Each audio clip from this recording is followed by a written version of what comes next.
saber escuchar y luego y no tener esos prejuicios y recordar que muchas veces lo que le pasa a la gente, la gente no es que no haga las cosas porque no quiera. O sea, comer sano o hacer ejercicio, sino porque no puede, porque no tienen energía. Bueno, pues a ver, que el enfoque clásico de las enfermedades autoinmunes, basado exclusivamente en el uso de fármacos, es claramente insuficiente. Entonces, lo que yo veo muchas veces en muchos divulgadores y en mucha gente, o en estos pseudoescépticos, es en plan, es que no hay evidencia. Bueno, ni siquiera hay, lo que pasa es que no la conoces, y no te has tomado y algo, tienes un sesgo del carajo y no lo quieres admitir.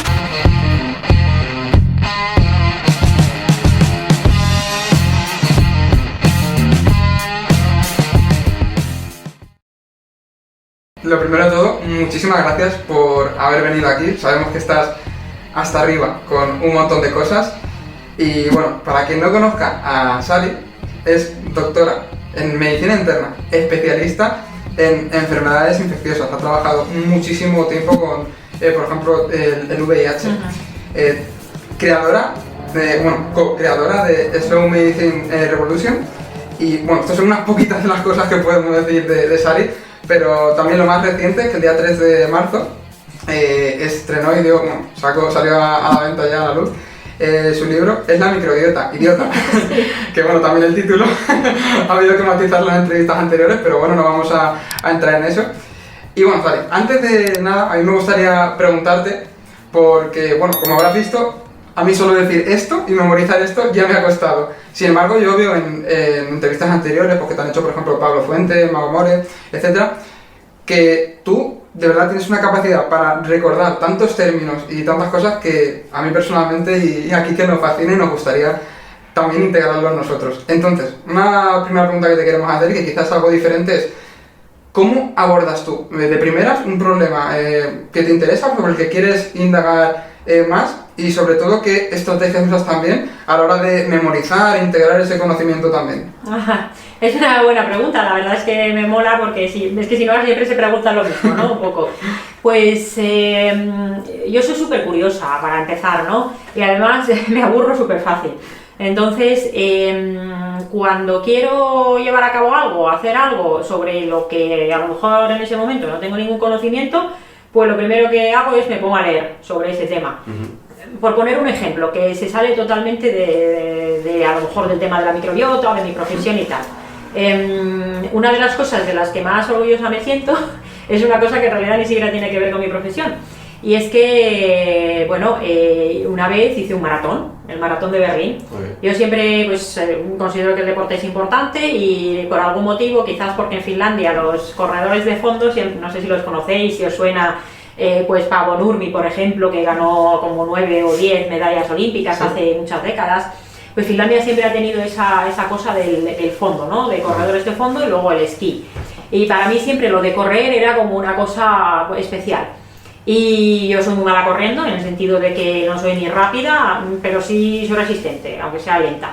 Y bueno, pues las carreras populares y todo eso lo veía, siempre me han gustado mucho. Y lo del maratón tiene una épica y un tema de esfuerzo que pues a mí me llama mucho la atención. Pero bueno, lo iba dejando porque el maratón no es un difícil. O sea, cualquiera podría probablemente llegar a hacer un maratón, pero no cualquiera puede entrenar un maratón. Porque lo difícil está en el entrenamiento. Sí. Y pasa muchas veces con otras cosas de la vida. La gente ve el resultado, pero no ve todo el esfuerzo que hay detrás. La gente ve mi libro, pero no ve todos los años de estudio, todo el esfuerzo y todo el trabajo que hay detrás. Entonces, bueno, pues cuando me surgió, participé en un concurso de Sport Life de la revista, y me tocó un viaje al maratón de Berlín para 2 personas, pues estaba al final de la residencia, y dije, bueno, pues es una señal, tengo que entrenar este maratón y lo tengo que acabar. Y además convencí a mi chico, a mi pareja, que tampoco le gustaba correr, y lo preparó conmigo. Y entonces yo dije, bueno, ¿y cómo me preparo yo un maratón? Porque en ese momento no estaban las condiciones óptimas, tienes que llevar mucho tiempo corriendo a cierto volumen y tal, y dije, bueno, pues voy a buscar la forma. Y estuve leyendo un montón, informándome un montón, y me hice un programa de entrenamiento basado en el método de Jeff Galloway, de caminar y correr. Entonces yo hice el maratón pues corriendo 5 minutos y caminando 1 minuto, porque para la sobrecarga muscular y tal es mucho más llevadero. E hice el maratón. Entonces ahí leí no sé cuántos libros sobre correr, sobre carreras, sobre entrenamiento, y esto es lo que hago para todo. Que tengo que me dicen, da una charla sobre no sé qué, ¿quieres darla? Y a lo mejor pues no sé sobre ese tema, digo, vale, yo te la doy. Pues entonces lo que hago es empaparme, estudiar, leer todo lo que caiga en mis manos e intentar interiorizar todo lo que leo. Entonces hace poco pues en un coaching me preguntaba la coach, ¿cuál es tu propósito vital? Que es súper importante, ¿no? Y mi propósito vital es buscar la verdad. Es verdad que me gustaría... Como idea, ¿no? Sí, como una verdad última de todas las cosas, pero luego me di cuenta de que en realidad esto lo aplico a todo, ¿no? Que me gusta responder preguntas, generar más preguntas, y al final, pues para responder a esas preguntas tienes que leer mucho. Entonces, ¿sabes qué pasa? Que cuando lees un montón sobre un tema, aprendes un montón de cosas. Y entonces cuando te preguntan sobre eso, pues claro, no te van a preguntar todo lo que sabes. Pues con que cuentes el 1% o el 5% de lo que has aprendido, pues ya parece que sabes un montón cuando has leído mucho. Entonces no hay más secreto, es leer mucho. O sea, leer, ir a las fuentes oficiales, no a las oficiales, a científicas, a gente que sabe sobre ese tema, y de alguna forma sintetizarlo y resumirlo, no tiene otro misterio tampoco. O sea, por así decirlo, coges quizá un referente en ese ámbito, luego pues te empapas de ello, quizá profundizas un poquito más, pues en algunas otras referencias que haya en ese libro, en ese artículo que hayas leído, pero luego una cosa que haces muy bien y que Quique también lo pone en práctica es lo de evocar, que es que encima tú lo enseñas con la divulgación o con entrevistas, y eso yo creo que hace que también se te integre más. Pero eso también alguna estrategia para memorizar, o simplemente el hecho de leer y hace que se te quede quizá por ese interés también sobre el tema. Hombre, eso que dices cuando enseñas a alguien, o sea, cuando tú aprendes una cosa y se lo explicas a otra persona, te lo aprendes mucho mejor que si te lo lees, sobre todo, bueno, cuando lo tienes que ir y vomitar en un examen, eso fatal, ¿no? No voy a mentir, es verdad que yo en general siempre he tenido buena memoria. Pero buena memoria cuando algo me motiva, ¿no? O sea, al final, para el aprendizaje, bueno, y esto lo sabes tú mejor, para el aprendizaje al final la motivación y la emoción que acompaña el aprendizaje, pues lo aprendes mucho mejor. Total. Entonces, si algo, o sea, a mí me dices ahora, ponte a estudiar una oposición de no sé qué leyes, digo, mira, no, o sea, porque no me motiva. Entonces, yo no utilizo así ningún truco Sabes que hay muchas reglas mnemotécnicas de hazte una historia con no sé qué, o yo qué sé, que tienes que aprender algo, que te inventes historias e imágenes mentales y tal. Yo, mis estrategias de aprendizajes nunca han sido conscientes, o sea, es todo como más, bueno, pues me interesa un tema, me pongo a leer mucho sobre eso, según si es algo para mí, a lo mejor busco un tipo de fuentes, si es algo para enseñar, así científico y tal, me voy directamente a PubMed y de forma sistemática empiezo a sacar todo lo que hay sobre ese tema. Entonces... Yo me quedaría con dos claves, que es el primero, pues aprender sobre algo que ya te llame de por sí algo la atención, que eso quizás es lo que se puede llevar también a la gente que nos está escuchando, empieza a aprender sobre algo que te llame la atención, pero luego enséñalo, o sea, evócalo de alguna manera u otra, no tiene por qué ser pues en una formación, puede ser en tu propia casa, diciéndolo mientras das una vuelta, contándoselo a tu familia, y yo creo que es una manera muy buena de integrar todo el conocimiento. La verdad es que es una pasada, porque lo vemos en las entrevistas, y me quedo con una cosa de la entrevista que hizo el Mago Mori, que es precisamente, te hice una pregunta sobre 2 patologías, si no me equivoco, y hubo una de ellas que no la conocías, y dijo, ostras, he preguntado una cosa a Sari que no sabe. Y eso me hizo mucha gracia, y por eso también esta pregunta. Yo, Sari, tengo una pregunta sobre todo sobre tu infancia, y ¿te interesaba ya ahí la ciencia, la medicina, lo de buscar la verdad? ¿Cómo eras tú en clase? ¿Eras la preguntona? ¿Eras más calladita? Y también el tema de que hayas hecho artes marciales, la educación en Finlandia, si tus padres podían ser médicos, no sé si me puedes contar un poquito de... Sí, pues a ver, mira, yo aprendí a leer, yo en Finlandia cuando yo estaba, y todavía el colegio empieza a los 7 años, pero yo realmente aprendí a leer antes de eso, o sea, yo un día me di cuenta de que sabía leer, aunque no me habían enseñado. Entonces, a partir de ese momento empecé a leer todo lo que había por casa. Bueno, además en Finlandia hay una cosa que es maravillosa, que hay unas bibliotecas espectaculares, ya puede ser un pueblo enano, y hay unas bibliotecas maravillosas, y además a mí, bueno, lo cierto es que tampoco nadie graduaba las lecturas y yo leía todo. Había una enciclopedia médica en casa. Es verdad que mi madre era enfermera, pero bueno, tampoco creo que eso me influyera mucho, pero sí que la enciclopedia... Tenerla ahí, pues yo la iba leyendo y lo que más me fascinaba eran cosas que venían de toxicología, luego había como una especie de vademecum tocho que venía fármacos y me llamaba mucho la atención los mecanismos de acción y tal. Pero también es verdad que me interesaban otros temas, pues desde... Bueno, yo quería ser astronauta y escritora de pequeña en realidad. Bueno, pues sí, bueno, una de momento, lo de astronauta, pues luego más tarde se quedó por ahí, ¿no? Luego, pues es verdad que más adelante tampoco, o sea, me interesaba todo, ¿no? Al final acababa leyendo, es verdad que leía mucho sobre ciencia, pero si acabé haciendo, por ejemplo, medicina fue porque yo quería ser investigadora y me gustaba más el tema de la bioquímica, ¿no? Y la genómica en aquella época también como que estaba muy en boga. Pero en la infancia, no sé, es que yo recuerdo leer sobre todo, o sea, me interesaba todo y es verdad que en el colegio muchas veces pues me hacían adaptaciones y a lo mejor me contaban cosas de un curso superior y bueno, es verdad que académicamente hasta la universidad todo siempre me resultaba fácil. A veces, bueno, y esto es un problema, o sea, demasiado fácil. Porque te aburres, ¿no? No me aburría, pero las cosas no me costaban suficiente esfuerzo. No era un reto para ti. Entonces, al final, acababa cogiendo más conocimiento de otros sitios, pero es verdad que luego de cara a la universidad, pues, ¿sabéis cómo en la universidad? Bueno, no sé cómo es ahora, pero en mi época era ahí empollando en plan... Bueno, pues muy dirigido a la memoria, a la memorieta, al tipo test, a mí no me parecía interesante. Entonces yo diré que yo me empecé a esforzar mucho más de verdad cuando ya acabé la universidad. Y ya cuando puedes estudiar lo que de verdad te interesa. Pero en la infancia era más un poco en plan, bueno, pues hay un montón de libros, los puedes leer y te puedes informar por tu cuenta. Y la ciencia era una de esas cosas. Pero no, mi padre era mecánico de grandes máquinas y mi madre era enfermera. Pero fíjate, de esto...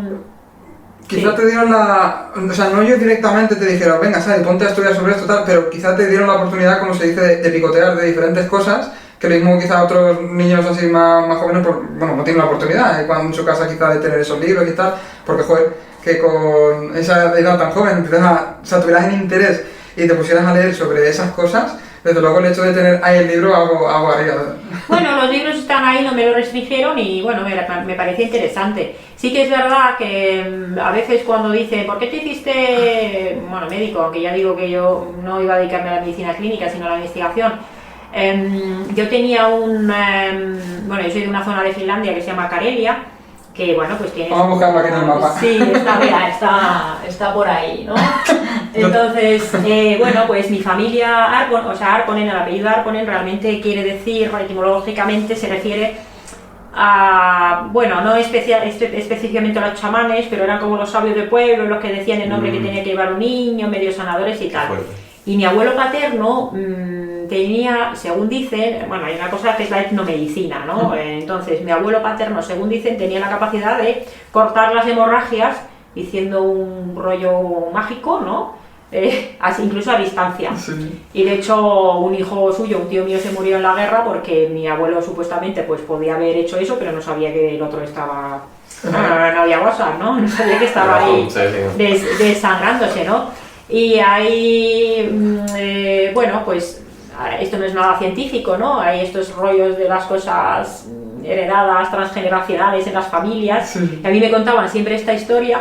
Y bueno, pues hay quien me ha dicho, pues eso es porque como tu abuelo no pudo ayudar a su hijo, entonces tú te has hecho médico para compensar no sé qué tema de la historia familiar, ¿no? Sí. Y yo, no sé, es un poco rebuscado, pero es verdad que bueno, nunca sabes de dónde te vienen a veces las vocaciones o de dónde te viene el interés. Yo es eso, que soy muy curiosa y me aburro. Entonces, por ejemplo, lo del aburrimiento, decías, me he dedicado mucho tiempo al VIH, ¿no? Hasta que, y el VIH en medicina es como, wow, los que se dedican a eso pues son súper frikis del VIH y te dedicas toda la vida a eso. Pero yo llegó un día que dije, vaya coñazo, esto me aburre. Y ahí ya dije, mira, a mí me interesa más y bueno, pues al final cambias el foco. Claro, al final lo que mencionas tú alguna vez, ese problema de la cachetología, ¿no? Del estar todo el rato ahí centrado y especializándote en un tema, yo creo que hay que tener pues, una capacidad de no aburrirse muy grande porque al final, pues oye, profundizas en algo, pero ya luego te vas a otra cosa y esa otra cosa puede complementar muy bien lo que has aprendido en eso otro, ¿no? Porque al final, lo que decimos siempre, mismo tú te has formado o has estudiado un montón sobre el VIH y pacientes con VIH y tal, pero resulta que empiezas a aprender de psicología y dices, ahí va, ahora resulta que no solo con este conocimiento más quizá médico puede ayudar a esta persona, sino también con la parte psicológica le puede ayudar un montón. Entonces yo creo que eso también es súper interesante, ¿no? Complementar. Sí, a mí lo que me gusta es un poco tener esa visión integral, ¿no? Integral en el sentido de que cuando aprendes todo de algo muy pequeño, al final llegas a saberlo todo de nada, ¿no? Porque ya tu campo de estudio es muy pequeño. Entonces yo no... yo además, yo diría que yo no soy especialmente buena o creativa en el sentido de a lo mejor inventar nuevas teorías o descubrir algo nuevo, o hacer un invento. Bueno, eso hay gente que se le da muy bien. Yo pienso que lo que sí que hago bien es aprender un montón de cosas de varios campos y luego hacer como una especie de síntesis y resumen y hacer relaciones.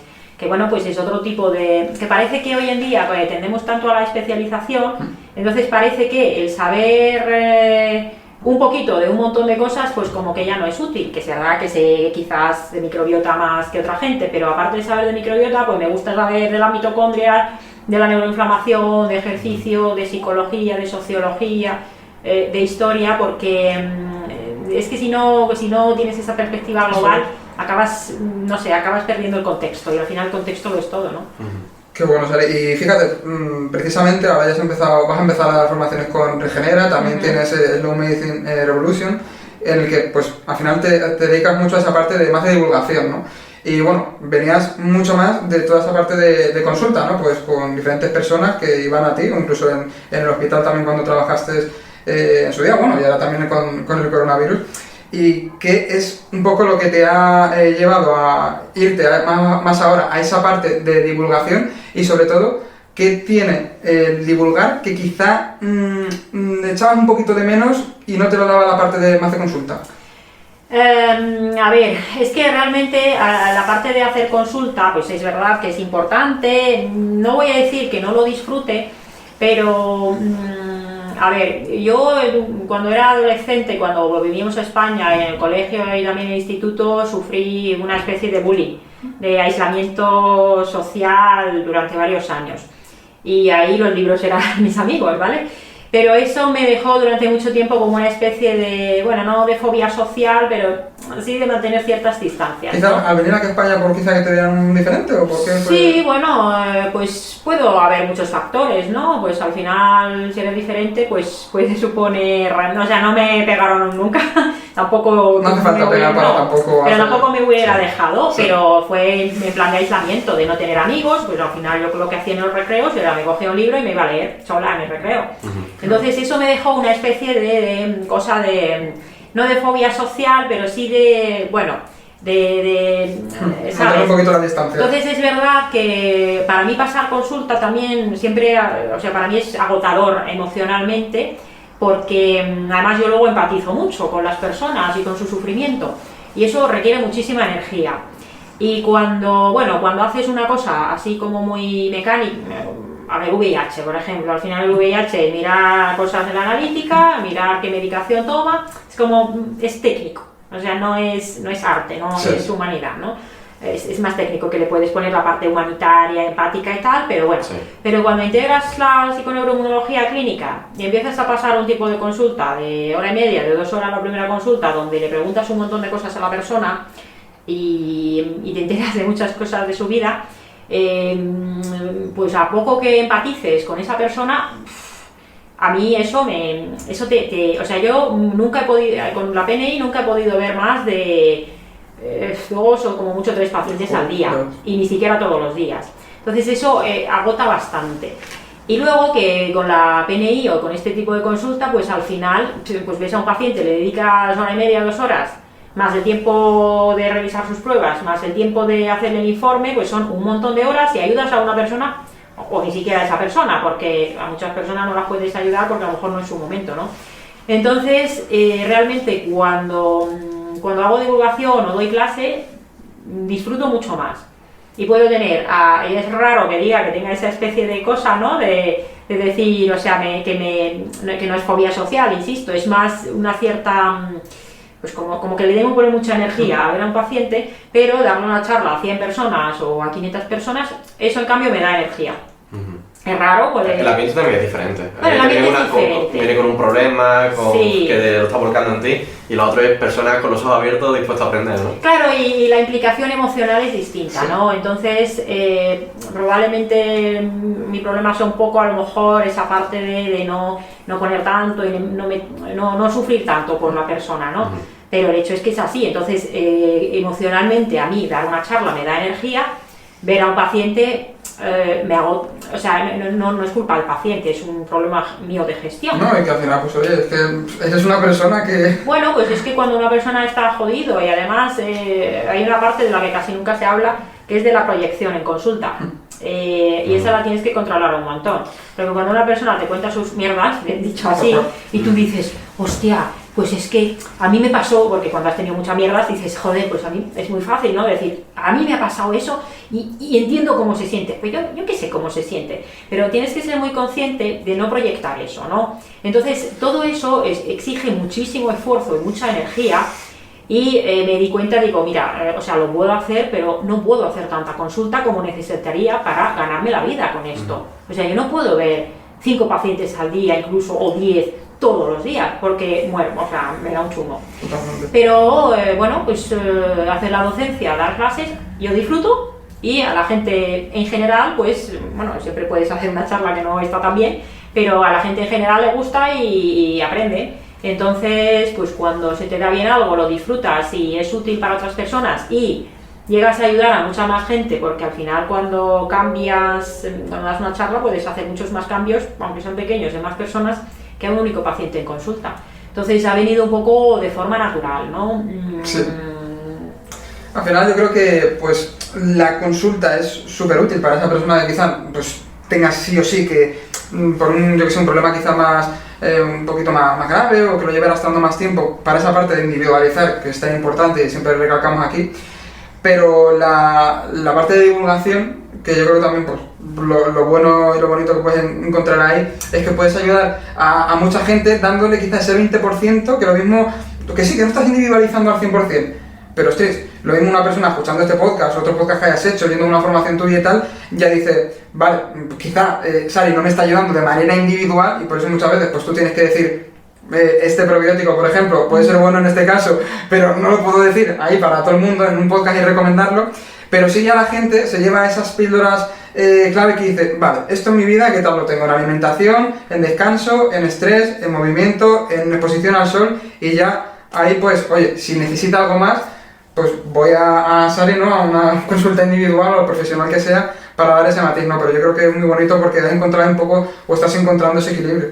Sí, al final, ¿sabes qué pasa? Que la verdad es que la gente está mal, o sea, yo no sé exactamente, lo he reflexionado muchas veces, lo que le pasa a la gente, pero hay mucha gente joven, y bueno, joven digo, entre los 15, 20 y los 50, 50 y tantos, vamos a decir que esto es joven, ¿vale? Sí. Incluso, bueno, porque los de 65 en realidad muchos no están tan mal como los más jóvenes, entonces están súper mal y te escriben desesperados, y yo entiendo su desesperación, y yo no sé por qué, pues en mi caso muchos piensan que yo les voy a ofrecer algún tipo de milagro, y vosotros pues sabéis que milagros, bueno, los que nos estén escuchando, milagros no los hay, tampoco es que yo vaya a hacer nada especial. Entonces hay un montón de compañeros que hacen bien la consulta, hay un montón de profesionales a los que les puedo derivar. Entonces yo sinceramente a día de hoy prefiero centrarme más en esa parte, como dices, de la divulgación y la docencia, porque pienso que el impacto que puedo lograr es mucho mayor. Por supuesto sigo haciendo las revisiones de mis pacientes que ya tenía, pero en serio, que es que yo la consulta pienso que tampoco hago nada tan especial que no puedan hacer otro montón de compañeros. Entonces lo que hay que hacer es que cada vez vaya habiendo más esta cultura de mogollón de profesionales trabajando en equipo, en vez de, bueno, pues a veces hay como muchas batallas, ¿no? Sí. De quién es el importante. Yo soy partidaria de que el médico en general debería ser el último profesional al que llegar, o sea, primero... Sí, como última ya. Sí, bueno, muchas veces es ideal que pues a lo mejor puede ayudar un CAFID o un Nutri o un psicólogo. Ojo, esto lo está diciendo un médico. No, Claro. es que además sería un buen uso de los recursos, o sea, Eso es. en sanidad pública, por ejemplo, ¿qué sentido tiene que una persona que tengo una contractura aquí y me duele? Pues el médico que 5 minutos de consulta de primaria que puede ofrecer una pastilla, o sea, a lo mejor querría ofrecer otra cosa, pero la mayoría de veces no es posible. Entonces, por poner un ejemplo de un caso, una vez una paciente que me vino a la consulta de VIH, pues eran pacientes que llevaba desde hacía años y los conocía bien, ¿no? Y bueno, pues cuando venía, pues también veía un poco a lo mejor cómo venía. Pues esta paciente viene, dice, ay doctora, tiene algo que estoy fatal, que tengo aquí una contractura y me duele un montón y tal. Y bueno, pues me puse a preguntarle un poco, pero bueno, ¿pero te ha pasado algo? ¿Qué pasa? No sé qué. Entonces me acabó contando una cosa muy grave que le había pasado con un hijo, unas muy grave, o sea, cosas de estas que a la gente normal dice, ostras. Y entonces le dije, pues chica, es que tu contractura te viene de esto que te está pasando. Y entonces hablando conmigo dice, pues es verdad, dice, ahora conforme lo estoy contando y me estoy desahogando, se me está medio ya empezando a quitar la contractura. Y le dije, bueno, yo no te voy a dar un relajante muscular porque son fármacos, bueno, Valium, diazepam, son fármacos que producen dependencia, no te va a solucionar tu problema, tómate un poquito de magnesio, que probablemente tenga déficit, y mira a ver si consigues de alguna forma llevar de otra manera, porque lo de su hijo solución no tenía, digo, a ver si lo puedes llevar de otra forma, o incluso, bueno, ella no tenía dinero para buscar una ayuda psicológica, digo, bueno, pues llevarlo de otra manera, pues léete este libro y tal. Entonces eso normalmente no da tiempo, pero si tuviéramos en la sanidad, pues eso, nutricionistas, entrenadores, CAFID, psicólogos y más fisioterapeutas, pues los médicos estarían para lo que tienen que estar y no para solucionar este tipo de cosas que no son cosas de pastillas, ¿no? Entonces, bueno, ahí hay mucho que arreglar, ¿no? Yo tengo una pregunta con tu parte más clínica, ahora que ya has pasado más a la divulgación. Este podcast lo escuchan nutricionistas, entrenadores, psicólogos y bueno, uno de los problemas que nos encontramos cuando empezamos sobre todo es que sabemos mucha teoría, pero después cuando te encuentras a la persona te ves que no es un robot, que no es pulsas un botón y la persona lo hace, pulsas el otro, deja de hacerlo, sino que juegas con muchas emociones. Entonces, ¿le podrías dar 2 o 3 consejos clínicos, o sea, de trabajar con personas para esos profesionales de la salud? Pues, ¿sabes qué pasa? Que yo como empecé la clínica hace tantísimo, porque en la carrera no se puede considerar en medicina que sea un trato de verdad con los pacientes, entonces en el caso de la medicina es un poco distinto porque haces la residencia, ¿no? Haces la especialidad. Entonces, claro, los primeros pacientes los empiezas a ver ahí en el hospital y te los dejan ahí y lo harán mejor o peor, que tampoco, bueno... Muchas veces eres consciente de dices, hostia, me han soltado aquí y no tengo ni idea, ¿no? A ver qué pasa. Entonces, probablemente una de las cosas sea, bueno, de las dos cosas, ¿no? Una es escuchar, que parece como una chorrada, pero es verdad que los médicos, por ejemplo, quizás no escuchen mucho, pero esto se lo tendría que aplicar todo el mundo. Lo primero es escuchar. Y lo segundo es, que va un poco en unión esto, es quitarse muchos sesgos y prejuicios previos. Totalmente. Porque nosotros tenemos al final nuestra composición del mundo o de cómo son las cosas, sí. Y a lo mejor si no viene, pues yo qué sé, alguien, pues por decir un ejemplo, alguien con exceso de peso, con obesidad, pues ya muchas veces tenemos la idea de, bueno, es que come mal o es que no se mueve y, bueno, no sé, una serie de prejuicios serios. Entonces, y ya tenemos en mente también, pues le voy a poner esta dieta y este ejercicio.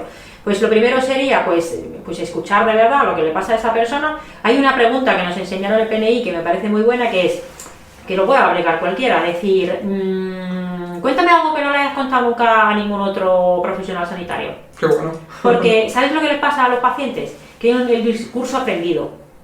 O sea, como ya han ido a muchos sitios, sí. Pues, ¿qué te pasa? Pues es que me pasa que no sé qué, y te sueltan el rollo porque ya lo han soltado a lo mejor otras veces. Entonces, de ahí no sacas mucha información de calidad. Entonces, el escuchar, el pedirle otra información y luego el asegurarte de que le has entendido bien también está bien. Es decir, bueno, si te he entendido bien, tu problema es este y tú lo que quieres es esto otro. Entonces, entender bien de verdad cuál es el problema que quieres resolver y luego devolvérselo y decir, y tu objetivo es este, ¿es Escucha correcto? activa. Claro, escucha activa y devolvérselo, porque a lo mejor, pues, bueno, pues habría que ver de verdad cuál es su objetivo y cuál es su motivación, ¿no? Porque a lo mejor, pues, bueno, ahí tú lo sabes mejor, la parte psicológica al final de por qué hacemos las cosas, una cosa es el por qué decimos que hacemos las cosas, porque la mayoría de la gente, pues, que quiere, por hablar de la pérdida de peso, pero dice, no, es que quiero estar más sano, pero a lo mejor en realidad no, es que quiero estar más guapo para ligar. Pues hombre, eso también lo tienes que tener claro. Y luego es una buena ayuda tener un esquema claro de cómo pasar esa consulta. O sea, ¿cómo paso yo la consulta? Siempre es, o sea, lo saben mis pacientes porque es que con todo el mundo hago lo mismo, o sea, no improviso. Es, primero le digo, ¿qué te pasa? Aunque me lo haya contado antes por mensaje o lo que sea. Entonces, ¿qué te pasa? Pues me lo cuenta y yo le dejo que hable el tiempo que haga falta.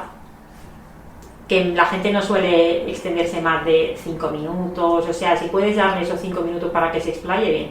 Y luego le digo, bueno, pues ahora te voy a hacer yo la historia en orden.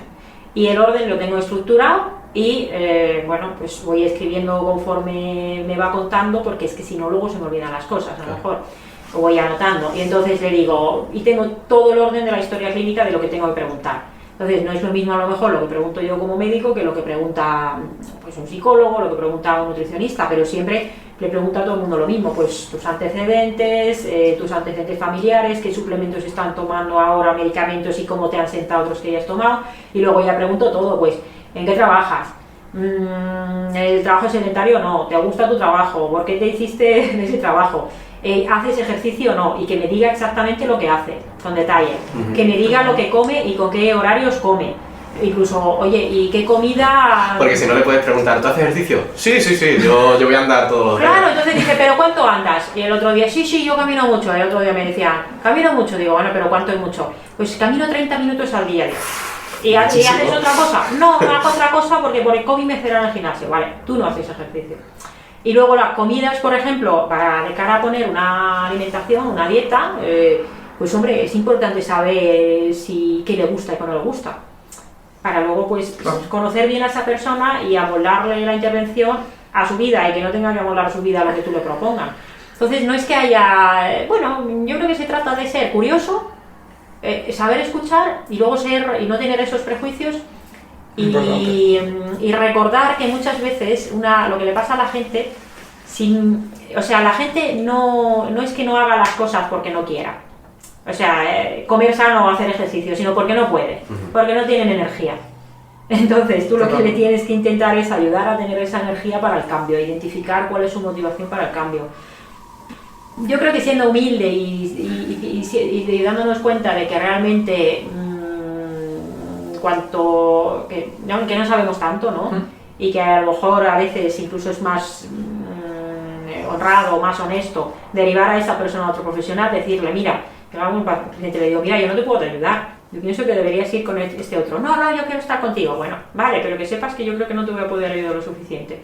Entonces te quitas de encima muchos líos y si te reconoces a ti mismo dices, oye, puedo llegar hasta aquí, pero de aquí a allá ya no es mi cosa. Eso es porque al final, o sea, está claro que un profesional de la salud puede, y en consulta, ayudar de manera más individualizada, pero obviamente tú eres un factor nuevo en esa persona que le puede ayudar a algo, le puede dar una nueva perspectiva, un nuevo tratamiento, una nueva dieta, un nuevo entrenamiento, en fin, lo que sea. Pero luego esa persona se va a su casa, sale de la consulta y puede que muchas de las cosas que tú le hayas dicho, la mayoría no le puedan servir, e incluso que tenga hasta una implicación en lo que es su contexto. Entonces, por eso es súper importante el saber escuchar, yo me quedo con eso, y también el tema de los prejuicios, porque, muchas veces mandamos quizá un tratamiento, una pauta, lo que sea, en base a esa idea que nosotros nos hemos creado por lo que nos ha dicho la persona que sea, y realmente tenemos que ir un poquito más allá. Me ha parecido muy interesante la pregunta de cuéntame algo que no le hayas contado a ningún profesional antes, porque, joder, eso es algo que te puede dar información que la persona, por haber ido lo mismo ya 4 médicos antes, pues te va a decir lo mismo. Es como, no, cuéntame algo más, quizá también de tu familia, de tu pareja, de que te haya sucedido en el pasado. Y también me quedo con lo de, por ejemplo, que un médico recomiende, pues, no sé, un libro. O sea, que un médico recomiende un libro, porque claro, tenemos que ser conscientes de que el tiempo es limitado, y eso es uno de los puntos débiles quizás de la sanidad pública ahora mismo. pero incluso, aunque lo subiéramos a 20 minutos o a 15, no va a ser una de 2 horas.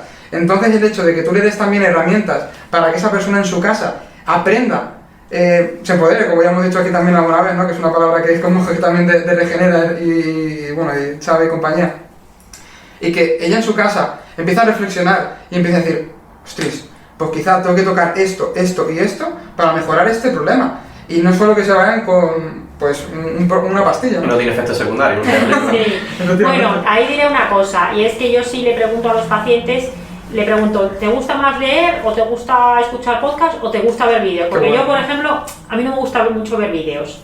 O si los veo, bueno, porque no puedes hacer otra cosa mientras, ¿no? Entonces, por ejemplo, a mí me gusta mucho escuchar podcast, que es por lo que hicimos Slow Medicine Revolution, y me gusta mucho también leer, pero a mí los vídeos, por ejemplo, no me gustan tanto. Quizás sea también una cosa de generacional, ¿no? Pero hay gente que hoy en día le mandas a leer un libro y te dice, oye, pues es que no me apetece. Entonces ahí le pregunto qué es lo que te gusta más, porque hay gente que a lo mejor pues te va a escuchar un podcast o te va a ver un vídeo, pero te dice, mira, yo un libro no me lo voy a leer. Entonces ahí también intento amoldar la información un poco a esa persona. Por eso, por ejemplo, pues Marcos Vázquez me gusta mucho, porque tiene de todo, ¿no? Tiene su podcast, tiene su libro, tiene su blog y puede recomendar muchas cosas. Y luego es importante identificar bien pues qué le vas a recomendar, un poco a su nivel también, bueno, pues no todo el mundo le puede decir que se lea un Sapiens, ¿sabes? Entonces, pues a lo mejor pues modular mucho. Y luego también hay una cosa de la que hay que ser consciente, y esto no se habla nunca, pero yo creo que es importante, y es que tenemos que darnos cuenta de que el paciente, o sea, el paciente o el cliente o el usuario, que se dice ahora, no tiene que ser tu amigo ni tú su amigo. Y tenemos que darnos cuenta de que a veces, a lo mejor, no hay mucha química. ¿A qué me refiero con esto? Sí. Pues puede ser que alguna vez pues un paciente incluso te caiga mal. A ver, caer mal, no me refiero a caer mal, sino que, bueno, pues imagínate... Que no simpatizas tanto. Que no simpatizas tanto, por lo que sea. Pues hombre, en mi caso, pues a veces... alguna vez he tenido algún paciente pues, de estos pues, expresidiarios que sabes que han hecho algo. Sí. Y hombre, pues sabes lo que tienes que ser muy consciente de eso, de que cuando no tienes esa química, tienes que hacer un esfuerzo especial por tratarlo todo lo bien que se merece como paciente tuyo. Y eso requiere más energía, pero tienes que ser consciente de que porque tú no tengas buena química con esa persona, porque el que te cae bien, pues fenomenal, pues no te cuesta nada, pero el que tienes que saber reconocer a ti mismo, oye, pues este paciente, joder, no noto buena química, que no tiene por qué ser nada concreto, pero es un hecho que hay gente que te cae un poco mejor, hay gente que te cae peor. Eso lo tienes que reconocer y a esa persona hacer el esfuerzo consciente de tratarlo especialmente bien. Y esto son cosas de las que no se habla, la verdad, no sé por qué, porque en general no se habla mucho de cómo, primero de cómo cuando somos profesionales de la salud, cómo funciona nuestro razonamiento clínico, y es una cosa que no se suele explicar mucho, y qué sentimos y qué emociones tenemos nosotros con respecto a nuestros clientes o pacientes, que las tenemos, porque las tienes. Somos personas. Somos personas. Entonces, el hacer a veces ese ejercicio consciente de, oye, pues que muchas veces es neutro, no sientes nada especial, pues hombre, si estás para ponerle un programa de actividad física, pues a lo mejor tampoco hay tanta emoción ahí, pero hay muchas veces que puede haber emoción, o si es un paciente, entre comillas, rebelde, ¿vale? O sea, que no te hace caso, va a su bola y tal, pues tienes que ser consciente que eso te genera también emociones y tratar a la persona bien independientemente de la emoción que a ti te genere. Y con el que te genera una emoción un poco no del todo buena, pues con ese ser especialmente consciente. Y a mí me ha pasado de algún paciente, me acuerdo de uno ahora, que por algún motivo, pues de esto que dices, pues era en el hospital, pues no sé. Entonces yo dije, bueno, pues lo tengo que tratar súper bien. Y al final me acabó encantando ese señor, o sea, me acabó cayendo súper bien, nos hicimos una relación, bueno, no decir obviamente de amistad, sí, pero muy buen feeling, con un buen feeling, porque yo hice el esfuerzo consciente utilizando la compasión sincera al final, porque es lo más útil que hay, el utilizar la compasión sincera para tratar bien a las otras personas. ¿Qué es la compasión sincera? Bueno, al final la compasión sincera tiene mucho que ver con todo el tema del budismo zen y lo que se ha traído a Occidente con el concepto de mindfulness. Sí. Entonces la compasión sincera, yo no sabría decir la definición exacta, porque sobre esto he leído hace tiempo, pero al final es pues ver a la persona de una forma, pues despojarte de todas esas cosas de prejuicios y de sesgos, de ver a esa persona en su contexto y en todo lo que tiene detrás y en todo el sufrimiento que tiene. Y no es exactamente empatizar, es sentir esa compasión humana de es un ser humano igual que yo, que sufre igual que yo, que tiene sus rollos igual que yo, ¿no? Y con sinceridad, con la sinceridad de despojarte de todos tus rollos, pues verlo como otro ser humano igual, que vamos, que esta no es la definición seguro. Sí, pero es un poco la manera que tú tienes de llevarla a cabo a la práctica, así. Yo igual que todo el mundo, pues no todo el mundo te cae bien. Esto tú lo puedes aplicar a redes sociales, lo puedes aplicar a políticos, a gente random que te cruzas por la calle, y esa cosa que te viene a veces de, ay, qué pesado no sé quién, o ese me cae mal, pues entonces haces el esfuerzo de decir, bueno, pero esa persona es una persona igual que yo, tiene sus rollos igual que yo, y quién soy yo para juzgarle cuando todos... Esto me dijo un día mi hija que se despertó por la mañana, dice, ay mamá, ¿te has dado cuenta de que todos los humanos somos familia? Entonces, trabajándote mucho esa parte de intentar, pues no ser hater, ¿no? Que ahora hay mucho hater por todas partes, de intentar ver a todo el mundo desde la perspectiva de que, oye, cada uno tiene sus circunstancias y ninguno somos mejor que nadie. Bueno, dentro de un orden, o sea, no hablo de psicópatas genocidas, ¿no? Sí.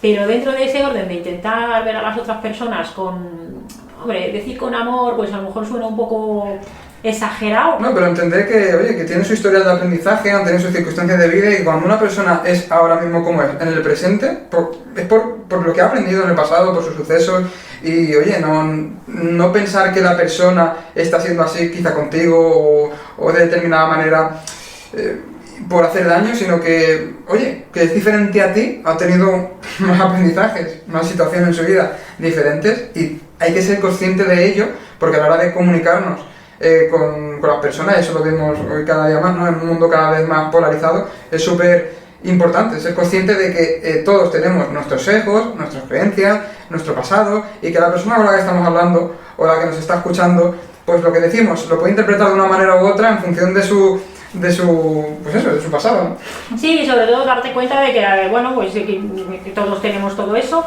y cada uno tiene la cosa de pensar que lo suyo es lo mejor, ¿no?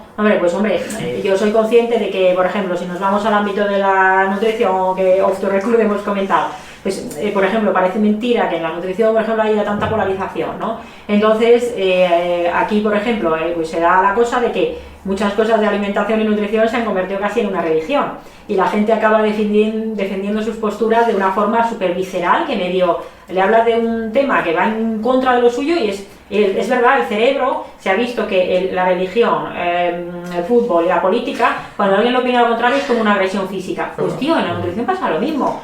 O sea, tú a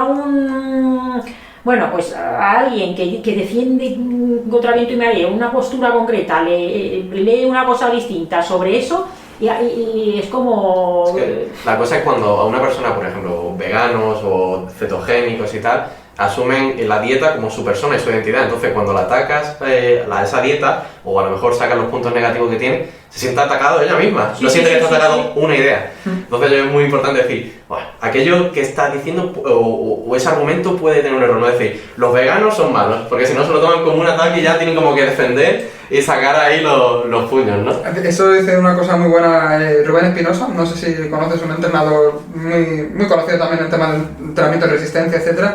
Lo dijo en la entrevista que estuvo en una conversación, lo tuvimos también con otros compañeros, y decía, el mejor vegano será el que sea capaz de convencerme de las mejores cosas que tiene, pues el comer solo carne, y la persona carnívora que solo coma carne será el mejor carnívoro cuando sea capaz de defenderme todo lo bueno que también tiene el ser vegano. Entonces yo creo que esto es un ejercicio que lo tenemos que aplicar para todo, incluso nosotros como profesionales, a la hora de tratar a un paciente, de formarnos, etcétera.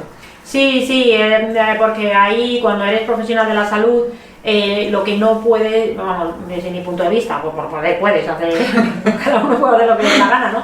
Pero a mí no me parece correcto, personalmente, el querer imponerle tus creencias y tu visión de todo al final a esa persona. Entonces, pues hombre, yo por ejemplo tengo sesgos, pues es verdad que para mí el patrón de alimentación evolutivo, pues desde un punto de vista pues, científico y de la salud, pues tiene mucho sentido.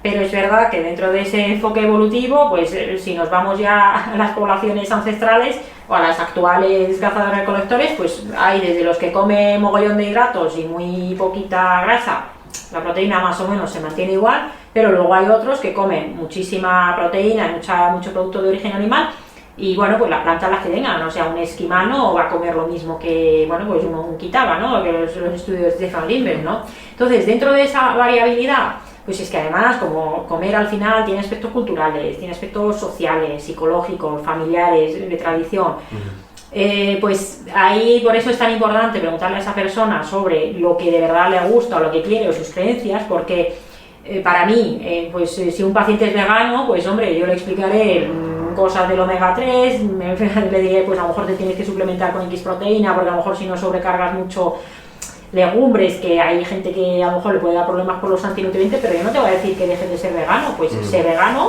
porque muchas veces es una cosa de ética. ¿Yo quién soy para quitarle su ética, claro, de no querer fastidiar a los animales? Pero igual que pues otros son carnívoros o cetogénicos, pues tampoco le voy a decir pues empieza a comer. Es verdad que en lo personal, pues yo es que además como he cambiado mucho también de mi forma de alimentarme a lo largo del tiempo, pues me cuesta mucho ser categórica. Entonces esa tendencia que hay ahora, la polarización de no, es que la dieta vegana es la mejor, no, la cetogénica, bueno, pues para ti, pues a lo mejor para otros no. Entonces por eso es tan importante bueno, pues tener claro que lo que te funciona a ti, pues a lo mejor no le funciona a otros, y que las creencias y la ideología de cada persona también es importante. Entonces esa parte de empatizar, joder, sí que al final no es complicado, es decir, es ser buena gente y tener en cuenta que no siempre vas a tener la razón, y lo que le vale a uno, pues a lo mejor no le vale a todos los demás. Es que yo no lo veo tan... Qué bueno. Has comentado así casos de, por ejemplo, esto le puede venir bien a una persona que quiere perder peso, pero una persona que, el tema de los aditivos, que tiene una mala microbiota, le puede perjudicar. Y hablas, bueno, en tus podcasts, en tus redes sociales, de que todo el sistema digestivo, incluso la boca, tiene sus propios microorganismos, y que todos los tejidos están como de alguna forma relacionados unos con otros. En tu práctica, ¿has visto alguna anécdota que nos puedas contar de un tejido que está relacionado con otro, aparentemente, que no tiene ningún tipo de relación? O sea, me duele aquí la escápula y era porque no estabas teniendo una buena salud bucal, por así decirlo.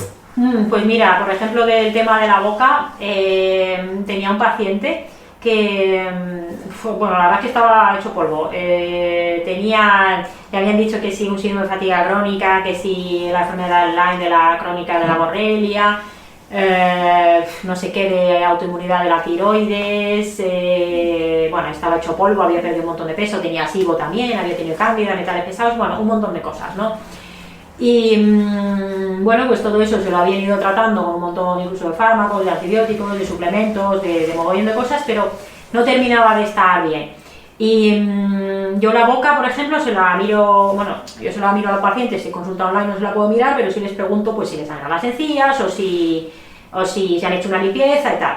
Y si de mí dependiera, todas las personas, por lo menos, bueno, en población sana, en prevención, pero todas las personas que tengan cualquier patología, y me da igual de qué, aunque ya puede ser del sistema musculoesquelético, tendrían que ir a un dentista actualizado y bueno, y además experto en salud periodontal. Este chico en concreto no tenía un problema de salud periodontal, pero tenía una cosa en uno de los dientes, tenía como una inflamación crónica ahí en la raíz y no sé qué, bueno, una inflamación crónica. Pues fue tratarle ese problema y empezó a mejorar un montón de todas las otras cosas.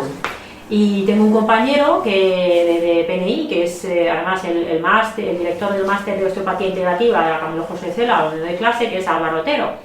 Y él tiene súper comprobado para las hernias de disco de la columna, pues cómo todo lo que es salud intestinal y oral, por ejemplo, influye en las hernias de disco, porque hay estudios que nos dicen que las hernias de disco, en algo más de la mitad de los casos, parece que hay presencia de algunos patógenos que pueden venir de la piel o pueden venir de la boca. Que no es una espondilodicitis, no es una infección, pero está ahí haciendo un poco de inflamación. Y luego, por ejemplo, en hombro congelado, hay estudios que nos dicen que pueden tener que ver con microorganismos de la boca. Entonces, yo de la boca lo tengo súper comprobado. Mucha gente tiene problemas intestinales, por ejemplo, con la boca. Y bueno, luego con intestino es súper obvio. O sea, con intestino está todo súper relacionado. Y afuera de este ámbito hay una parte que, bueno, pues a la gente pues no le gusta o le incomoda porque le suena pseudocientífico, pero hay una relación clara entre los rollos psicoemocionales y los traumas y un montón de patologías. Y aquí hay gente que lo somatiza en el tubo digestivo, muy común, pues problemas digestivos, incluso SIBO. El otro día me escribía alguien y me decía, fue romper con mi pareja y a los 2 meses se me habían quitado los problemas digestivos. Y los dolores musculoesqueléticos, yo no sabría decir por qué uno cuando tiene un rollo en su trabajo pues le da porque le duele la cadera. Pero es que esa relación es real y sobre todo, pues otra persona me decía hace poco, pues fue romper la relación con mi pareja en ese momento y se me quitaron los dolores de espalda. Entonces esa es la otra parte que a la gente le cuesta un montón aceptar esto. Porque... Sí, todavía se ve como algo... Bueno, pero la relación es clara, claro.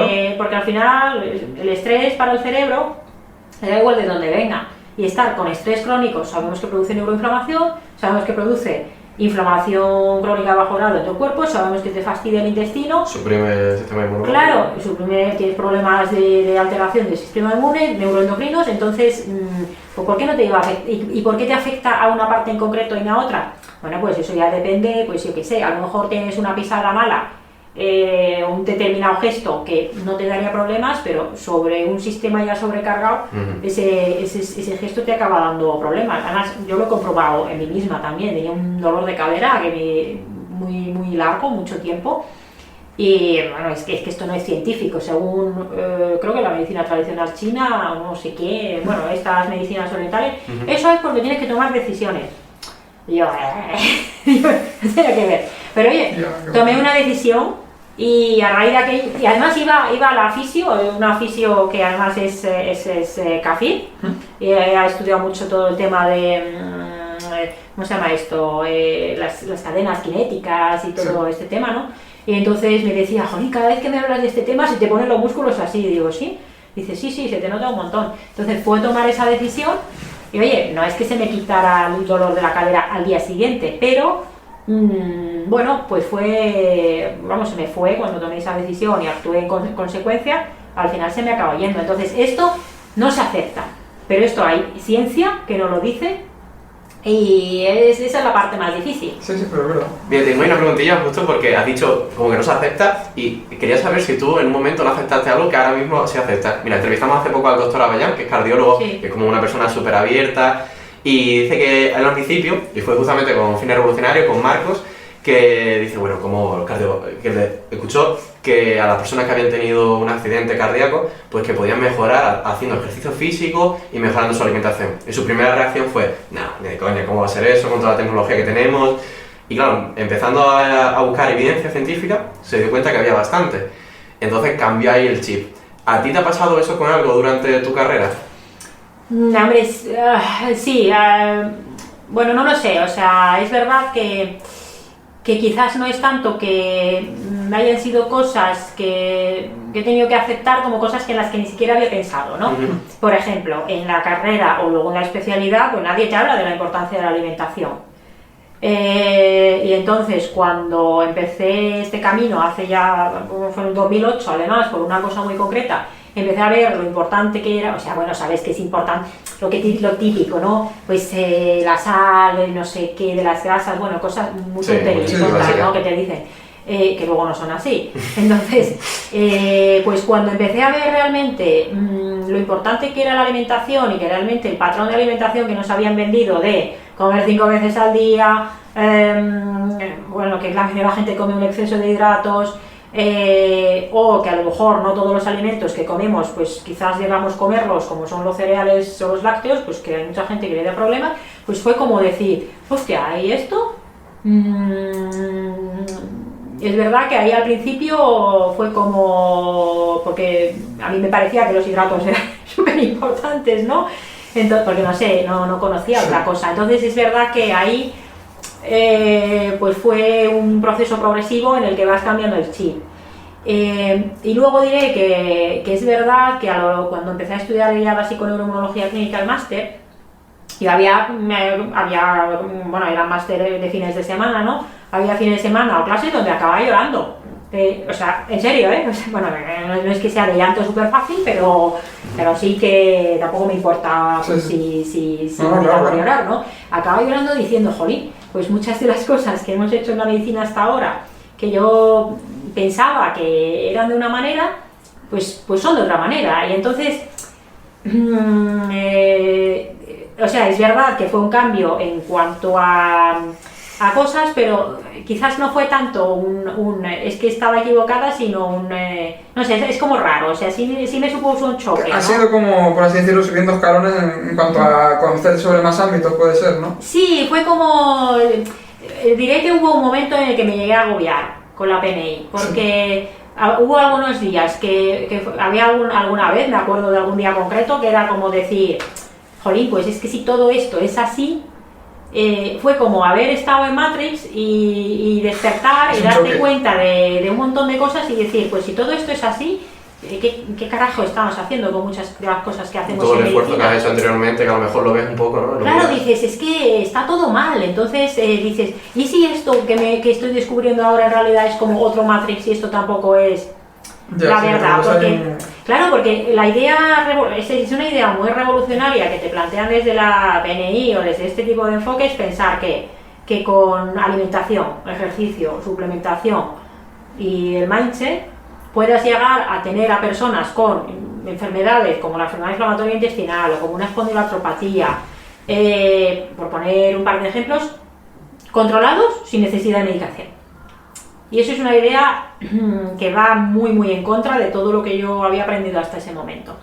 Entonces es verdad que bueno, pues eso pudo suponer una cierta crisis, pero al final quizás yo sea una persona más flexible de la que me pensaba porque acabé aceptándolo. Es verdad que eso me llevó de inicio a una especie de rechazo de muchas de las cosas de la medicina, y ahora diría que estoy más en consonancia con que, mira, pues estas cosas para los pacientes que lo quieren, fenomenal, todas las personas no van a poder mejorar solo con esto, y para la inmensa mayoría de la población que prefiere la medicina farmacocentrista, pues ahí está para aquellos. Y oye, bienvenido sea para el que tiene un infarto, tiene una neumonía, tiene un VIH, pues porque para esas cosas ya puedes inflarte a suplementos o lo que sea, que al final pues necesitas un hospital y un enfoque clásico. Al final pues se tensa la cuerda, ¿no?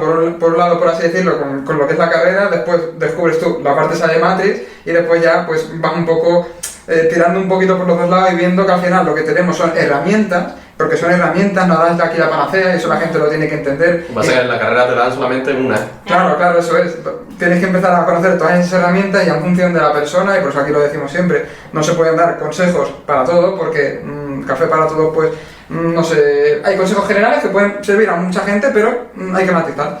Entonces eso, vas conociendo herramientas y al final vas viendo que, oye, que hay mucho más allá a la hora de pues, ayudar a las personas. Y me gustaría, porque has comentado que fue en el 2008 y que en el 2008 hubo ahí algo que te hizo indagar un poquito más. No sé si lo quieres comentar. Sí, vaya, pues lo he comentado en otra entrevista, fue una persona muy cercana que tenía, bueno, se le diagnosticó de una espondiloartropatía.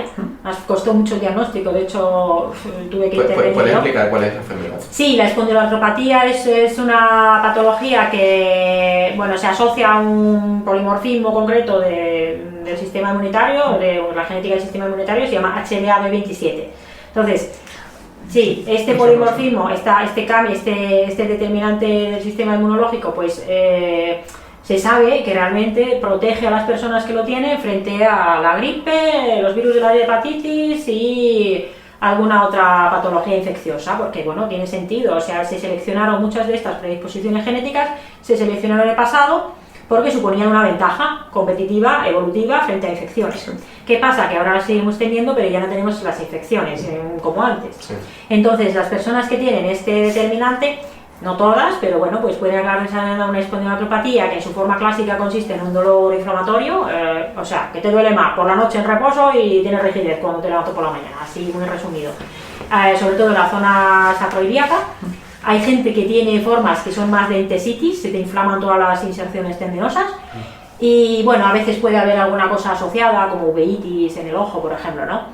Entonces, esta persona, además costó mucho diagnóstico, yo tuve, porque iba a su médico, le mandaba reposo y pastillas y cuanto más reposaba, más empeoraba. Además es curioso porque empezó con esta patología después de haber sido vegetariana durante tiempo. ¿Y qué pasa? Pues que hacía una dieta vegetariana inadecuada con consumo de ultraprocesados vegetarianos, que es lo que sin vegetariano pues quizá no debería hacer, ¿no? Dorito vegetariano. Claro, y luego el déficit de omega 3, obviamente también, Sí. ¿no? Entonces, pues se diagnosticó al final, después de mucho esfuerzo, de esta patología y estaba con un montón de fármacos y no estaba mejor, no podía prácticamente caminar, siempre con dolores y estaba muy mal, a punto de ponerse morfina y un biológico, que son fármacos con muchos efectos secundarios. Y creo que fue ella misma que leyó sobre la dieta sin almidón para esa patología en concreto y yo dije, que tendrá que ver, pero bueno, me puse a leerlo y dijimos, bueno, pues yo qué sé, merece la pena probar, a ver. Y leí un poco más sobre eso, sobre cómo tiene que ver el intestino, la Klebsiella intestinal con esta patología. Y dije, bueno, pues a ver. Y empezó esa dieta, consiguió quitarse la medicación, mejoró bastante y a día de hoy, pues a veces tiene algún brote, pues va bastante mejor. Me encanta porque es que, o sea, fíjate, una paciente quizá te dio esa apertura, te hizo decirte, Sari, quizá tienes que empezar a aprender sobre otras cosas, ¿no? Y lo mismo es lo que deberían hacer hoy en día, pues muchos profesionales de la salud, cuando un paciente les dice, oye, pues es que he leído quizá tal, no sé qué, y el profesional dice, no, esto es así y ya está. O sea, al final, que los profesionales que nos estén escuchando vean como también Sari, pues en su día era quizá un poquito más, lo mismo cerrada, ¿no? A esa parte más que te enseñan en la carrera, pero llega una paciente y te dice eso, tú ya empiezas a indagar y a partir de ahí se te abre un mundo que ahora te ha hecho que ayudes a muchas más personas también por ese conocimiento. Es que normalmente cuando un paciente, bueno, puede darse el caso de que no siempre sea así, pero normalmente cuando un paciente viene y me dice, ¿qué te parece esto que estoy haciendo? Y puede ser pues tomar un producto, irse a otro terapeuta de cosas, a veces incluso raras, o tomarse un producto. Yo le digo, pues si no me lo sé, le digo, pues hombre, pues mira, no me lo sé, me lo miraré, o si, yo qué sé, por ejemplo, si es homeopatía, pues le diré, hombre, pues mira, yo no soy partidaria, no considero que haya evidencia científica, pero si tú sí lo quieres tomar, ¿quién soy yo para decirte nada? Pero sobre otro tipo de cosas, pues normalmente me dicen, oye, pues es que estoy tomando no sé qué cosa o suplemento y me ha ido muy bien. Te diré, pues bueno, no lo conozco, pero me lo miraré y cuando me lo haya mirado, pues te diré lo que opino, porque a veces son cosas que vale, pero otras veces son cosas que me lo miro y le digo, oye, pues es que no he conseguido encontrar suficiente evidencia sobre esto, ¿no? Bueno, al final se trata de tener esa... es que, ¿sabes qué pasa? Que ¿sabes de lo que se trata en realidad? De ser escéptico, pero escéptico de verdad. Entonces ahora hay una epidemia de pseudoescépticos. Entonces los pseudoescépticos lo que dicen es, eso es mentira y no me creo nada. Eso no es ser escéptico de verdad, porque directamente tachan cosas de pseudociencia sin contener ningún conocimiento sobre ello. Y no se trata de creer, se trata de ciencia y de evidencia. Entonces el escéptico de verdad lo que dice es, bueno, esto me cuentas, no lo sé, no me lo sé, raro uno, me lo voy a investigar y una vez que investigue, pues ya emitiré un juicio propio de lo que considero que es la situación a día de hoy, pero claro, cuando la gente dice que esto pasa un montón en redes sociales, no hay evidencia sobre no sé qué cosa, dices, hombre, que tú sepas. Entonces, pues, es mejor decir, sé que yo sepa, no hay evidencia sobre esto, pero a lo mejor pues hay otras cosas que yo no conozco. Entonces, tener esa humildad de decir, pues yo no lo puedo saber todo, y además tengo esos sesgos, Entonces, lo que yo veo muchas veces en muchos divulgadores y en mucha gente, o en estos pseudoescépticos, es en plan, es que no hay evidencia. Bueno, sí que la hay, lo que pasa es que tú no la conoces y no te has tomado, ya tienes un sesgo del carajo y no lo quieres admitir. Qué bueno. Mira, quería indagar un poquito por los casos de personas con tachadas, ¿no? Etiquetadas, como con cualquier patología autoinmune que has mencionado tú ya unas cuantas, y bueno, no vamos a entrar en si para esta patología tienes que hacer esto y lo otro, sino más bien un mensaje que tú le mandas le mandarías quizá a esas personas que lo mismo nos están escuchando y puedan tener algún tipo de problemática, pues yo qué sé. Te voy a poner un ejemplo. Mi madre, esto es real, era tachada de trombocitopenia. Trombocitopenia, tenía plaquetas a 20.000 tal, y eso le decía a la doctora cuando iba a consulta, esto cada analítica es una lotería, esto lo vas a tener que hacer siempre. Incluso se le plantearon quitar el bazo, darle corticoides, etc. Se hizo una cosa diferente por casualidad, que no vamos a indagar mucho en esto, luego si quieres fuera de cámara ya hablamos un poquito de ello, pero esa cosa hizo que las plaquetas se le disparasen y ya desapareciese esa enfermedad autoinmune. Entonces ya aquí lo que voy es, muchas veces cuando se etiqueta a una persona con determinada problemática, la persona ya limita su campo de acción, dice esto ya lo tengo y no hace nada por intentar cambiar su situación. ¿Qué mensaje le mandarías tú a esas personas que lo mismo llevan ya un tiempo luchando contra una patología autoinmune y que por ejemplo tú has dicho, ¿no? Que incluso tomando decisiones han cambiado? ¿Qué les dirías? Bueno, pues a ver, que el enfoque clásico de las enfermedades autoinmunes basado exclusivamente en el uso de fármacos es claramente insuficiente. Que en las enfermedades autoinmunes muchas veces detrás pues puede haber una de estas alteraciones, de estas predisposiciones del sistema inmunológico, y si esa autoinmunidad se disparó fue por algo. Entonces, igual que si a ti te clavan un cuchillo, pues lo primero que vas a hacer es quitar el cuchillo, porque si no, no vas a mejorar, obviamente. Pues cuando hay una autoinmunidad que se disparó por factores ambientales habitualmente, pues oye, averigua esos factores ambientales cuáles son, porque a lo mejor quitando esos factores ambientales en la medida de lo posible, logra reducir mucho el curso de la autoinmunidad. Por poner un ejemplo práctico. Bueno, esto, por supuesto, hay diferencias entre autoinmunidades, o sea, no se me ocurriría comparar un lupus, por ejemplo, que muchas veces ya llegan a una fase, están en una fase ya muy complicada y están en riesgo los órganos, pero por ejemplo el Hashimoto, ¿no? Sí. Tiroiditis de Hashimoto con hipotiroidismo. Pues el enfoque normal es pastilla, hormona tiroidea, que habrá que tomarla, probablemente sí, porque la persona va a mejorar. Pero es que hay que hacer un montón de cosas más en el Hashimoto. Hay que descartar la enfermedad celíaca. Y con lo que sabemos a día de hoy, lo que nos dice la ciencia es que incluso aunque no sea celíaco, probablemente te va a quitar el gluten. Probablemente se beneficie también de quitar los lácteos o reducirlos mucho, por lo menos durante algún tiempo, que puede ser varios años incluso. Quizás haya un componente de disruptores endocrinos ambientales, que son todos los microplásticos que nos rodean, el bifenol, bueno, una serie de disruptores que podemos intentar reducir la carga.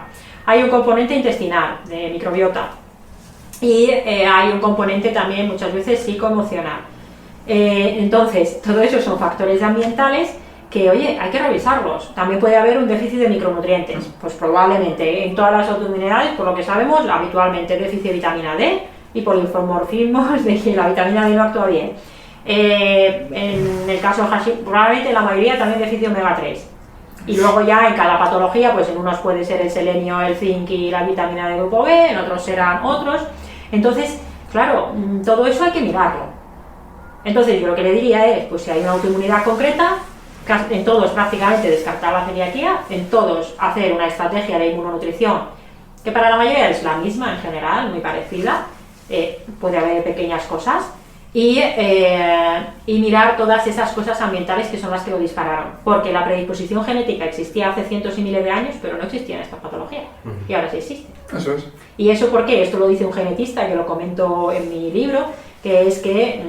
por cierto, el libro, sí, ahí está, para que lo esté viendo en YouTube. Sí, la predisposición genética la tienes, es una pistola cargada, pero es el ambiente el que dispara la pistola.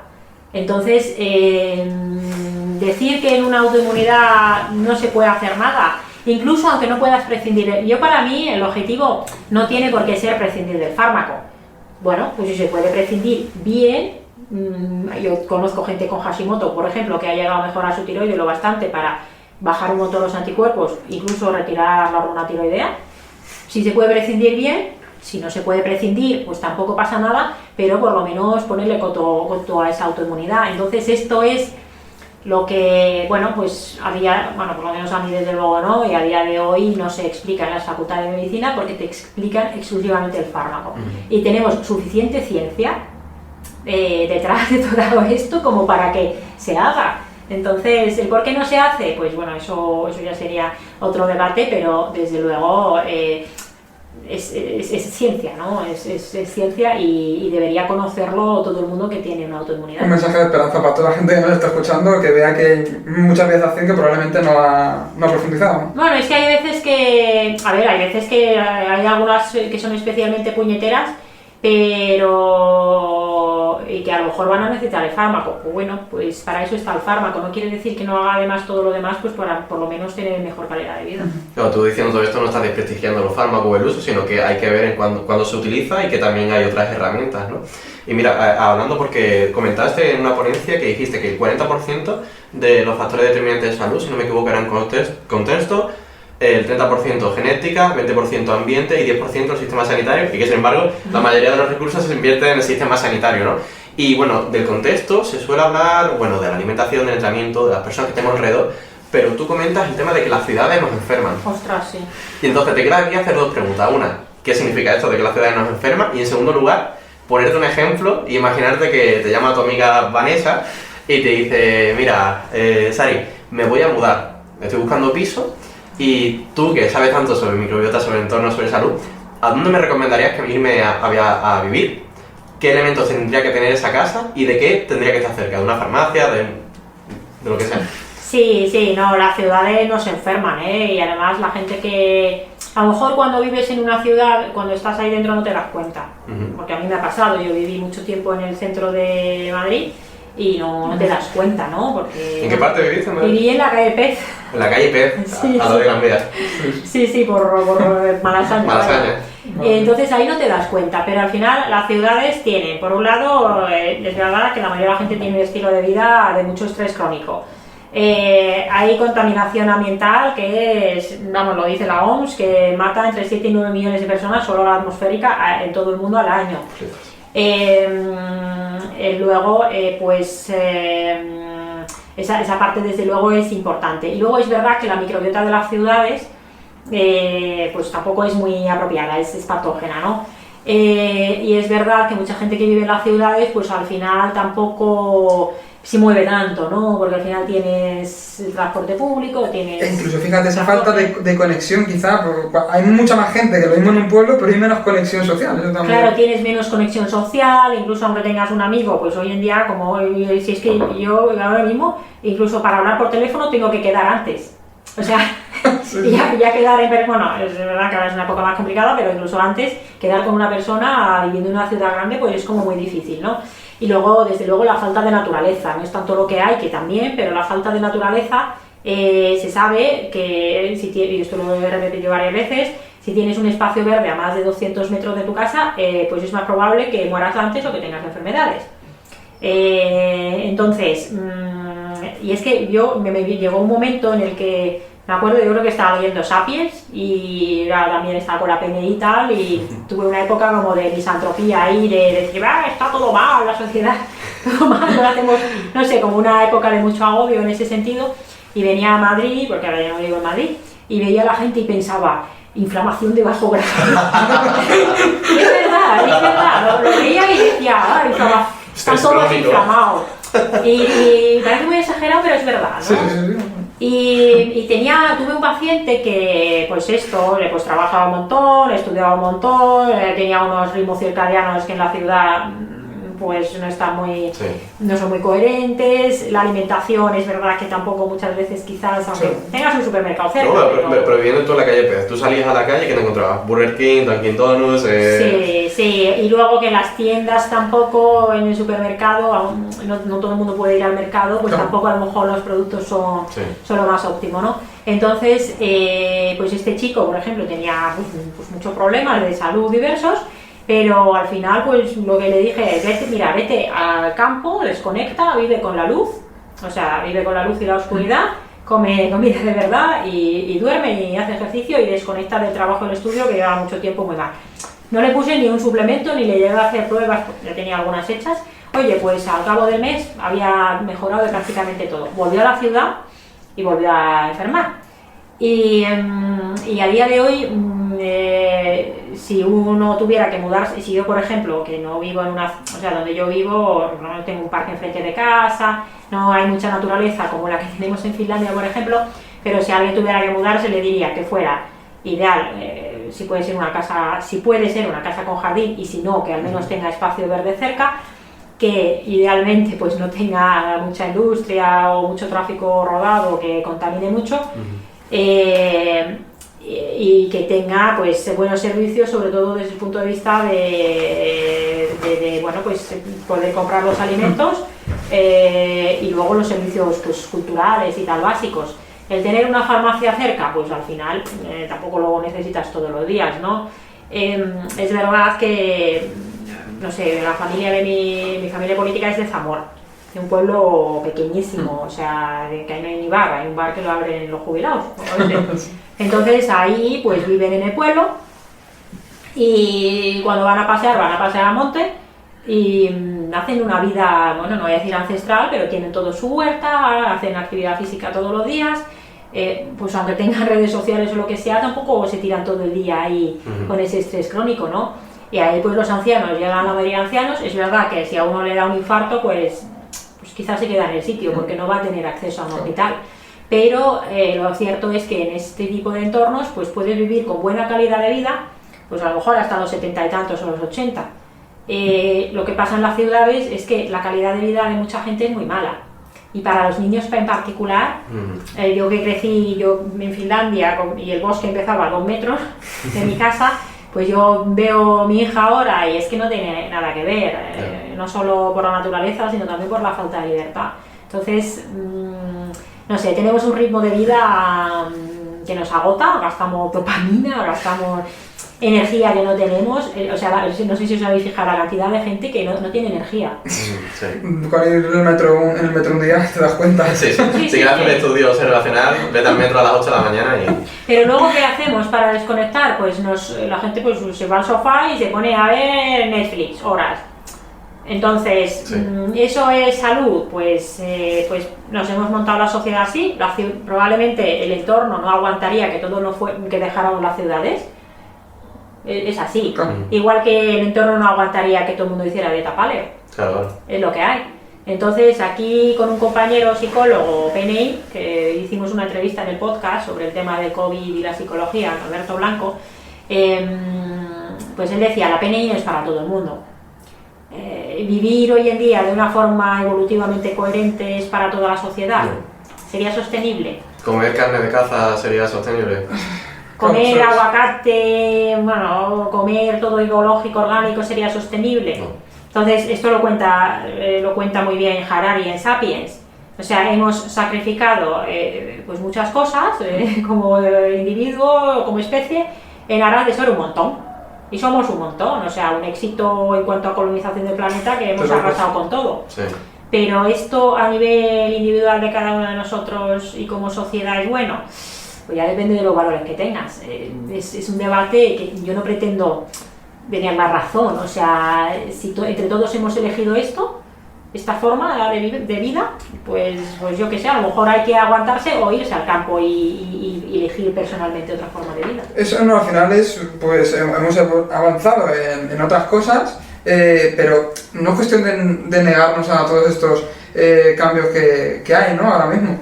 Y que muchas cosas pues nos facilitan la vida, a veces demasiado yo diría, pero bueno, sino el saber pues oye, ¿cómo un poco buscar esa coherencia evolutiva? Quizás no lo tienes que hacer perfecto, es decir, pues si lo mismo una vez a la semana, pues te bebes una Coca-Cola, bébetela, no lo quieras hacer perfecto, porque también lo mismo, ese estrés en este contexto te va a suponer hasta más problemas de salud, pero también ten en cuenta que tu salud no solo depende de lo que comes, sino de otras muchas más cosas. O sea, intentan no cumplir el 100%, por ejemplo, en el apartado de alimentación, sino quizá ahí pues el 80%, y preocúpate quizá más pues, de tus relaciones sociales, de ir de vez en cuando al campo, de, no sé, buscar un trabajo quizá menos estresante.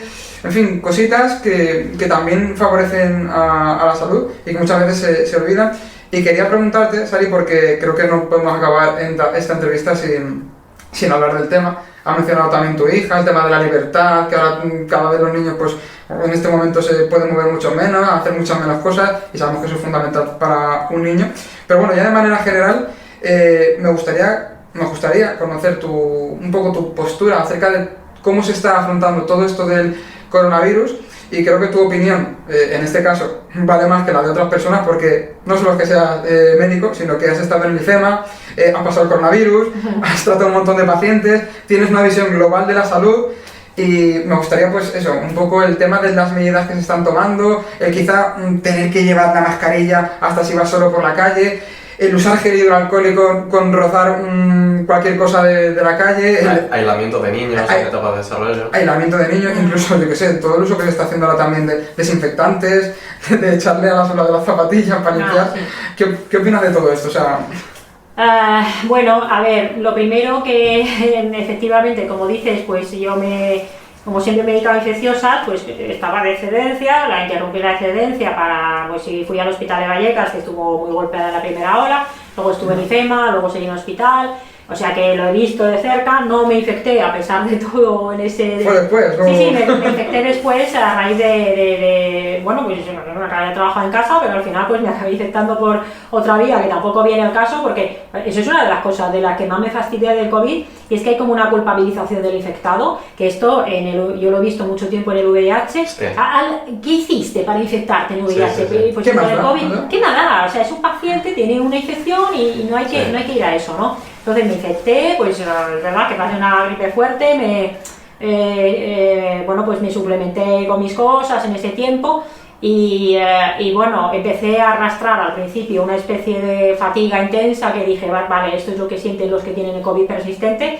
Lo solucioné porque lo que no se hace hoy en día desde la medicina es ofrecer soluciones, y las soluciones realmente serían suplementación micronutricional adecuada, corregir los déficits que haya. ¿Qué hiciste en tu caso, Sari? Vamos a dejar la entrevista que subiste, bueno, en una entrevista, fue tú contando tu caso personal en el Low Medicine Revolution, si no me equivoco, vamos a dejar en el enlace. Sí, lo podemos contar ahí, bueno, fue suplementación, pero lo más importante fue empezar a moverme.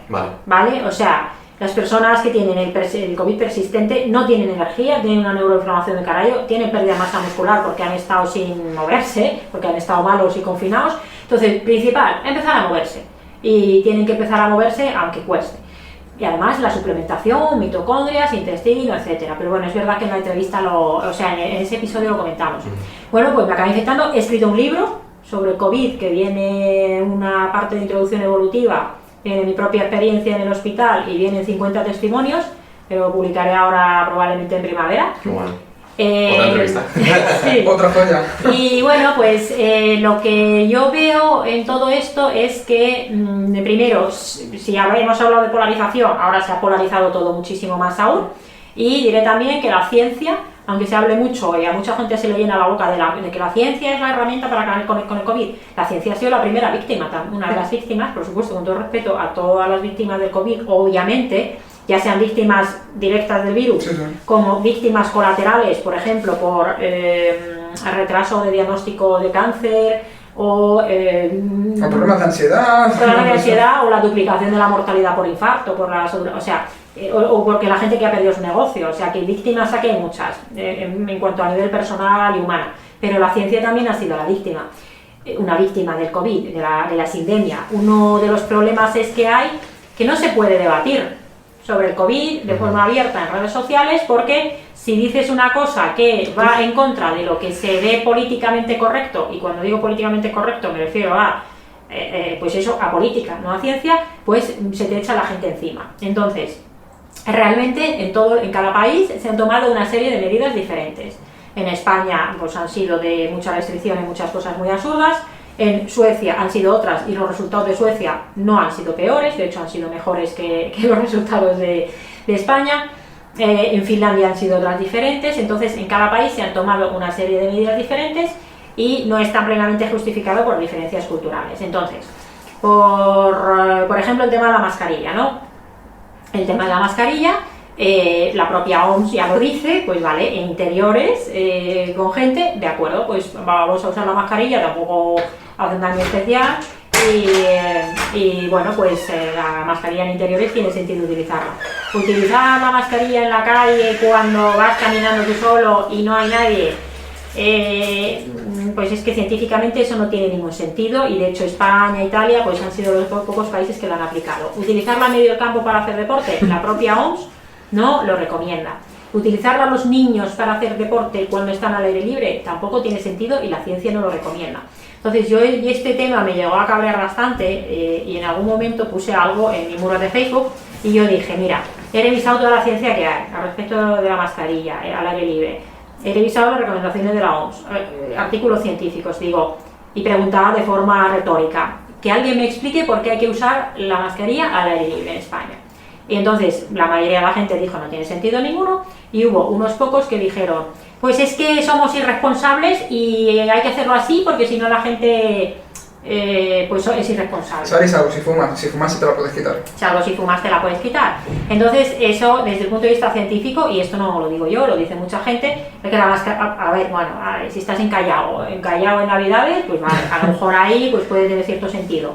Pero cuando en la calle no hay nadie, es que no se ha demostrado. Más si te cruzas con alguien un rato, es que no tiene sentido. Entonces, es más, o sea, no es una herramienta científica, es más una herramienta de bueno, pues control de conductas y control social y de tener a la gente, bueno, pues siempre pendientes de que estamos con una pandemia. Desde luego, al aire libre, haciendo deporte en medio del campo, no tiene sentido ninguno. Esto lo dice la ciencia. Y al que me diga, no, sí, pero es que no hay evidencia científica que nos diga que tiene sentido alguno.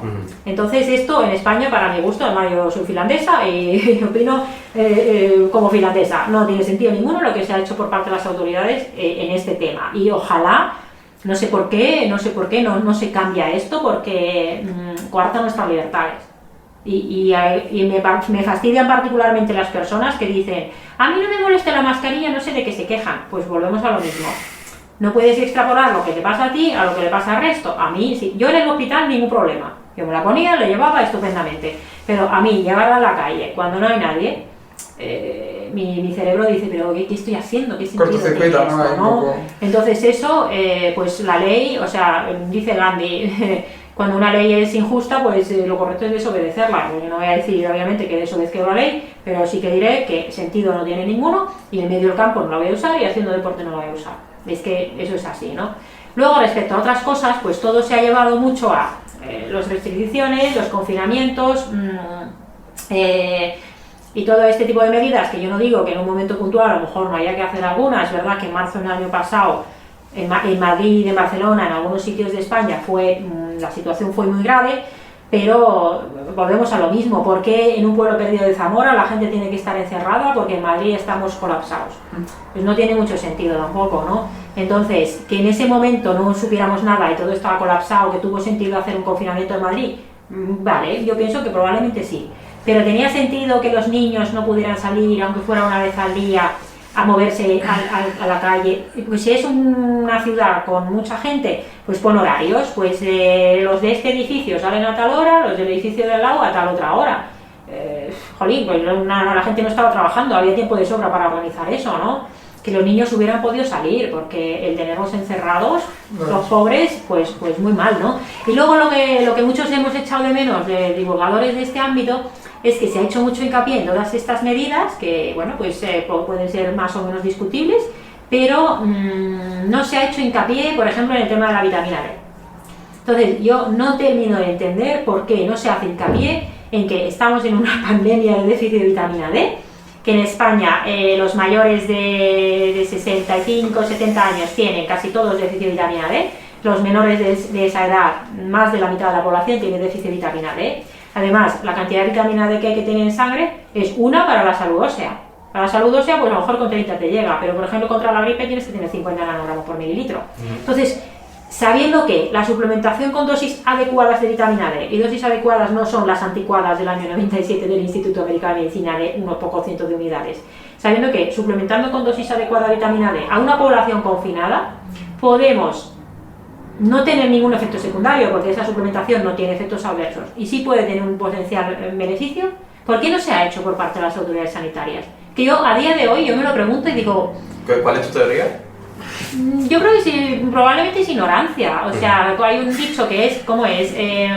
No le atribuyas algo a la maldad si puede ser atribuido a la estupidez. Realmente a la ignorancia, sí. Entonces, yo creo que es ignorancia. Y es también esa visión dicotómica de la medicina de tengo que hacer un ensayo doble clínico aleatorizado, no sé qué. Es que la vitamina D es más que una vitamina, tiene cientos de funciones y se deben optimizar los niveles de la vitamina D en la población, y en otros escenarios clínicos se ha visto que, por ejemplo en Alemania hubo un estudio muy grande que optimizando los niveles de vitamina D se evitaban no sé cuántos casos de cáncer. Entonces eso sería fundamental, y que la gente haga ejercicio físico sería la otra parte, que no sea, no solo no se ha permitido, sino que se ha obstaculizado.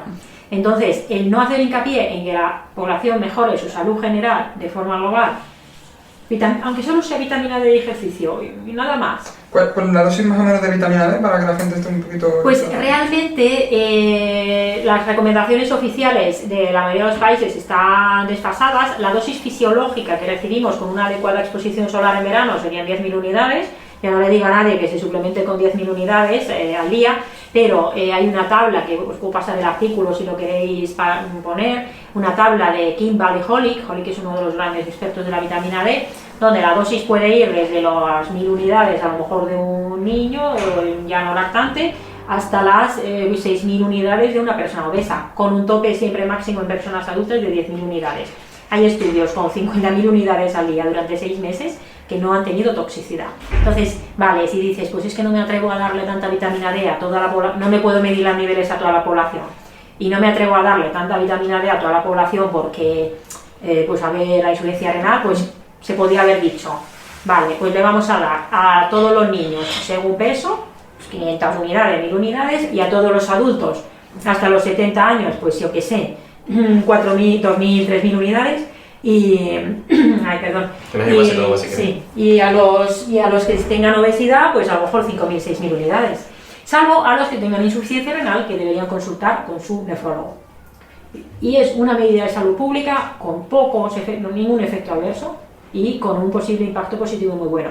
Que ahora se está vacunando y la gente diga, ya no hace falta porque ya nos estamos vacunando. Ojo, para que la vacuna funcione bien y para minimizar los eventuales eventos adversos de la vacuna, porque hay gente que se pone como si tuviera el COVID con la vacuna, pues suplementa también con vitamina D para que el sistema inmunitario funcione bien. Entonces, es que yo creo que es ignorancia, o sea, no quiero entrar en teoría de raronas, porque me parecería tan absurdo que pienso que es ignorancia y no entender bien cómo funcionan los micronutrientes en el organismo. Bueno, yo aquí, o sea, un poco mi opinión personal, a ver, vivimos en un mundo en el que hay muchísimas variables y que todas estas variables pues al final influyen en la salud, pero pienso que se ha sido y se está siendo demasiado COVID-centrista, es decir, todas las decisiones están girando en torno a prevenir el COVID, pero hasta qué punto ya esa balanza se nos ha ido de las manos. Quizá en marzo del año pasado sí tenía más sentido, pero ahora, o sea, seguir evitando que la gente lo mismo que lleva sin ir un año sin poder ir a su pueblo no pueda ir todavía, ¿hasta qué punto eso ya está quizá yéndose un poco de madre, ¿no? Y ahí que también nosotros pensamos al principio que el COVID era algo muy letal, que podía, yo qué sé, matar al 10% de la población, pero al final se da cuenta que ha sido el 0,01 y un tipo de población muy específica.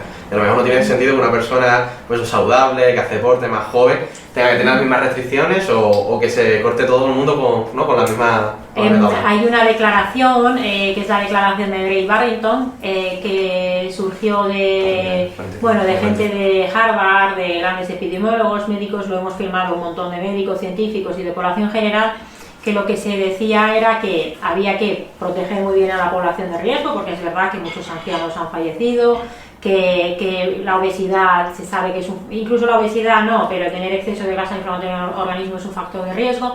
Entonces, proteger muy bien a la población de riesgo y que la gente que no fuera de riesgo, pues poder ir exponiéndose progresivamente, optimizando pues su sistema inmunitario. Y de hecho, pero esto no quiere decir obviamente que una persona joven no pueda tener un problema grave, claro. Pero es verdad que a día de hoy seguir, pero claro, tampoco nos han dado la opción de elegir. Claro, pero yo ahora digo, Sari, o sea, es la medida porque una persona joven quizá también enferme, pero ¿cuántas personas jóvenes están en su casa con problemas de ansiedad? Que yo tengo un montón de amigos, también familiares, que están con una ansiedad de caballo y esas personas probablemente no se hubiera pasado absolutamente nada. Que yo creo que, bueno, algunos han pasado y no les ha dado apenas ningún efecto. Y claro, poner un poco en esa balanza, ¿no? O sea... Hoy en día lo que ha pasado es efectivamente que todo se ha centrado en el COVID y el problema está en que tampoco se ha contado con gente que tenga una visión más amplia, como sociólogos o economistas. Entonces, hay un problema grave con la economía, han aumentado los suicidios, hay retraso diagnóstico en otras patologías, hay gente que se ha descompensado desde el punto de vista psicológico. Entonces, debería encontrarse de alguna forma el equilibrio entre proteger a los más vulnerables, que no se sature el sistema sanitario, pero que se recuperen libertades individuales perdidas y que se ponga más el foco en prevención, pero desde este punto de vista de la salud global. Entonces, bueno, al final, cuando se quiere dar cuando el problema es complejo y se pretende dar una respuesta sencilla y única, sí, es donde surgen los problemas. Entonces, esto no es una pandemia vírica sin más, es una sindemia y tiene múltiples derivadas que no se están teniendo en cuenta. Y el problema está en que si dices estas cosas, te quieren hacer ver como si estuvieras negando la pandemia, sí, como si estuvieras despreciando la pérdida de vidas humanas por el COVID. No es eso, sino se trata de que, oye, ya la reacción de pánico ya la hicimos, que fue cerrar todo. Ahora toca ver un poco cómo recuperamos todo esto y cómo podemos volver a... bueno, pues habrá que cuidarse de otra forma, a lo mejor, quizás pues haya que seguir utilizando mascarillas en según qué situaciones en interiores, pero oye, quizás haya llegado el momento de tener otro enfoque, pero yo esto no se lo he escuchado a nadie. Es que me hace gracia porque... Sari, con toda la evidencia científica que tiene detrás de que en mascarilla no sé, o sea, que no tiene mucho efecto afuera, tienes casi como miedo de decirlo por alto porque claro, el dedo acusador es muy potente hoy en día y el ataque y te quieren denostar tu carrera por a lo mejor tener una opinión y con evidencia científica detrás, ¿no? Sí, pero eso es aquí en España. Sí. O sea, tú te vas a Finlandia y dices que tienes que para ir al bosque te tienes que poner la mascarilla y la gente, pero ¿qué te pasa? O sea, ¿qué estás haciendo? Sí. No tiene sentido. Entonces, eso es aquí en España. Yo diré que soy finlandesa, leo mucho prensa finlandesa y prensa extranjera y que, no sé, es verdad que alguien puede decir, pues es que eso que dices es irresponsable, que alguien me demuestre por qué es irresponsable decir que el aire libre, en la mayoría de las circunstancias del aire libre, no tiene sentido llevar la mascarilla. Pero bueno, es verdad que el debate está polarizado, no hay nadie, es que no hay nadie en un puesto de responsabilidad que esté hablando de una forma razonable sobre este tema. Nadie. Entonces, bueno, pues algunos pocos podemos expresar una opinión con infinito cuidado, sí, porque lo que toca, pues vale, lo expreso con infinito cuidado, pero es que es lo que dice la ciencia, o sea, lo que no nos pueden decir, o sea, miren, cuando salen estos tertulianos, ¿no?, en la tele, no, es que, mira, ese irresponsable está en la playa corriendo y no lleva mascarilla. Pues chicos, si tú estás en la tele tampoco la llevas, o sea, vamos, yo creo que yo soy inmune, o sea, yo soy inmune. Que esa es la otra cosa, no sé por qué, tampoco, o sea, porque la inmunidad natural, yo tengo anticuerpos contra la proteína S, pero también tengo anticuerpos contra otras fracciones del virus. La vacuna, ojalá que funcionen todas súper bien, todas las que están saliendo y que salgan muchas más, que salga la del CSIC también, la española, que para eso se ha hecho, ojalá que funcionen todas súper bien. Pero que a mí, desde un punto de vista científico, alguien me diga que mis anticuerpos contra todo el virus completo, pues son peores que los anticuerpos de uno vacunado, pues hombre, desde el punto de vista científico y de plausibilidad biológica, pues ¿qué quieres que te diga? Tampoco, o sea, que yo entiendo la vacuna, yo entiendo que es la única salida de la situación, o sea, eso lo tengo claro, no vamos a salir de la situación si no es por la vacuna, ya da igual, bueno, es que esto va a ser así, da igual las motivaciones, pero esto es así, si no es por la vacuna no salimos, está claro. Pero de ahí a, de alguna forma, en Estados Unidos ya se están dando unos derechos de reunión, de quitarse la mascarilla a los vacunados que no tienen los que tienen la inmunidad natural. Entonces esto desde el punto de vista científico, si tú demuestras que tienes tus anticuerpos, entonces por eso digo, la ciencia es una víctima y el no poder hablar de ello sin que te tachen de no sé qué, porque vamos, yo... Y es peor para las personas, pues no puedes hablar de... Claro, y a mí no se me ocurrió en la vida decir el virus, pues claro que existe, pues si estuve en el IFEMA y lo vi, a ver, estaba eso lleno de cientos de personas, pues claro, lo he pasado yo, pues claro que sí, claro que existe, claro que es un problema, pero es un problema que el manejo que se ha hecho es muy, muy pobre y muy simplista. Y que luego te digan que aunque te vacunes tienes que seguir teniendo precaución y joder, como madre mía, entonces esto cuando se acaba, ¿no? No, claro, entonces probablemente cuando ya se llegue a una gran parte de población vacunada, ojalá que bueno, probablemente el virus va a seguir circulando, ¿no? Hay cosas como por ejemplo la vacunación de los niños que para mí despierta un debate complicado porque, bueno, una cosa es asumir efectos adversos en población anciana, porque en medicina siempre tienes que mirar beneficio-riesgo. Entonces, una cosa es el beneficio-riesgo individual y otra cosa es el beneficio-riesgo poblacional. Entonces, beneficio-riesgo poblacional, está claro que la vacunación, pues a nivel poblacional, pues tiene un beneficio que debemos aceptar. Pero a nivel individual, pues está claro, pues una persona anciana pues probablemente tiene muchísimas papeletas de tener un problema con el COVID o un obeso que con la vacuna. Pero si nos vamos a beneficio-riesgo o con los niños, ojo, ahí hay que tenerlo muy, muy, muy, muy claro. Entonces, ¿qué va a pasar, por ejemplo, con los niños a nivel de vacunación? Pues espero que hagan un buen análisis de beneficio-riesgo para cada uno de esos niños. Porque en Finlandia, por ejemplo, con la vacuna de la gripe del cerdo hubo una epidemia de narcolepsia.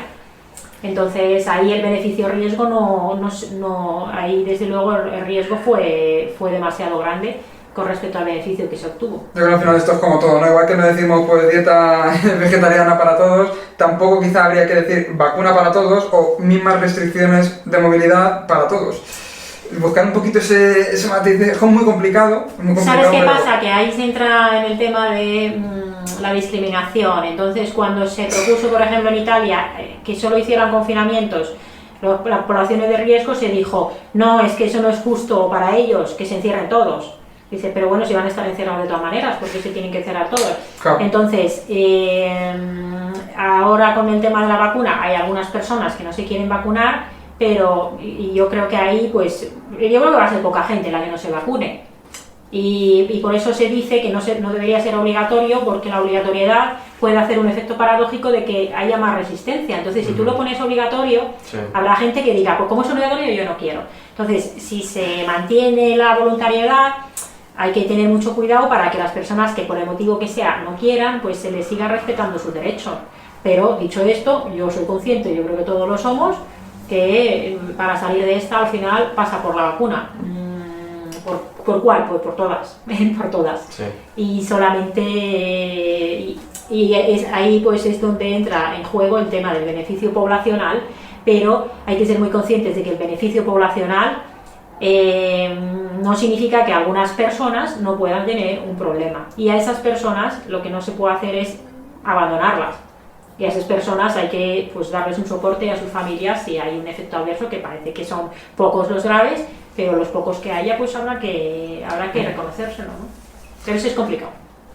Bueno, vamos a darle ya fin a esto, de verdad, Sari, muchísimas gracias. Yo creo que hemos tocado todos los temas y espero que no se te haya hecho tan repetitiva como algunas otras entrevistas de ciertos medios de comunicación. Y nada, si nos puedes acercar a los libros que tienes ahí, que es el nuevo libro que ha sacado Sari, tu primer libro, ¿no? Sí, bueno, en realidad escribí primero el del COVID,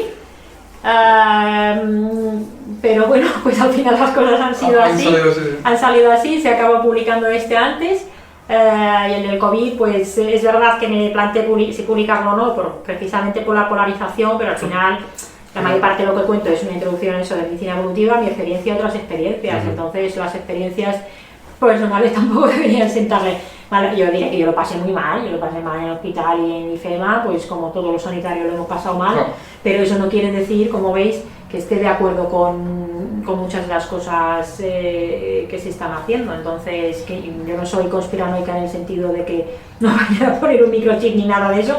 Yo creo que tecnológicamente no sería ni, vamos, no me lo imagino, lo veo un poco ciencia ficción, o sea, eso no lo pienso, pero sí que la gente debe saber que a lo largo de la historia las pandemias han sido cambios muy potentes de la sociedad. Y, por ejemplo, el Imperio Romano cayó en gran parte por una peste que hubo en aquella época y permitió que vinieran los vikingos y, bueno, se los cepillaran, ¿no? Sí. Y la peste negra cambió la sociedad europea e hizo que la sociedad pasara de ser feudal a ser pues, el tipo de sociedad después del Renacimiento, ¿no? Entonces, esta pandemia nos está cambiando la sociedad y nos va a cambiar la sociedad. Solo hay que ser consciente de eso y decidir entre todos pues qué tipo de sociedad queremos tener a partir de ahora. No se trata de, esto no es una conspiranoia, o sea, la sociedad va a cambiar y ha cambiado, sí o sí. ¿Cómo queremos que sea? Pues a ver entre todos cómo queremos que sea. Esto bueno, pues se irá viendo, pero al final va a ser un fin de negro, como dice Taleb en sus libros, y hay que pues, llevarlo de la mejor manera posible. Sí. Y bueno. Y de la mejor manera posible es echándole cuenta a tu microbiota, que bueno, está disponible en Amazon. Vamos a dejar el link en la descripción. Sí, está en Amazon, está en la casa de, o sea, en Amazon está también en ebook para otros países. Está en la Casa del Libro, también en ebook, está pues en todas las librerías, en todostulibros.com, que son esas librerías independientes, y bueno, pues en la librería del barrio que se puede encargar, porque al final es Planeta, abierta editorial de Planeta, que lo hace la logística a todas partes. Pues bueno, para que lo esté viendo en YouTube, aquí lo tiene, y quien no, pues que sepa que tiene el enlace en la descripción del episodio. Agradecerte, Sari, de verdad tu tiempo, porque sabemos que estás hasta arriba y es lo más valioso que tenemos. Como siempre decimos, ¿no, Quique? Les animamos a que pues compartan el episodio en redes sociales, nos etiqueten a los tres, a Quique como @KikeRamonaSalud, a mí como Sergio Cruz /Salud y a Sari. Doctora Sariar con el RA de, sí, doctora Sariar, @doctora Sariar. Y que le haga una captura de pantalla del episodio, ya sea en YouTube, en Spotify, en Apple Podcast o en iVoox, y que nos suban su historia y nos etiqueten, nosotros lo reposteamos y al final esto llega a más gente. Y bueno, nada, Sari, de verdad, muchísimas gracias. Muchas gracias a vosotros, enhorabuena por el podcast, por el proyecto y muchos éxitos. Muchísimas gracias.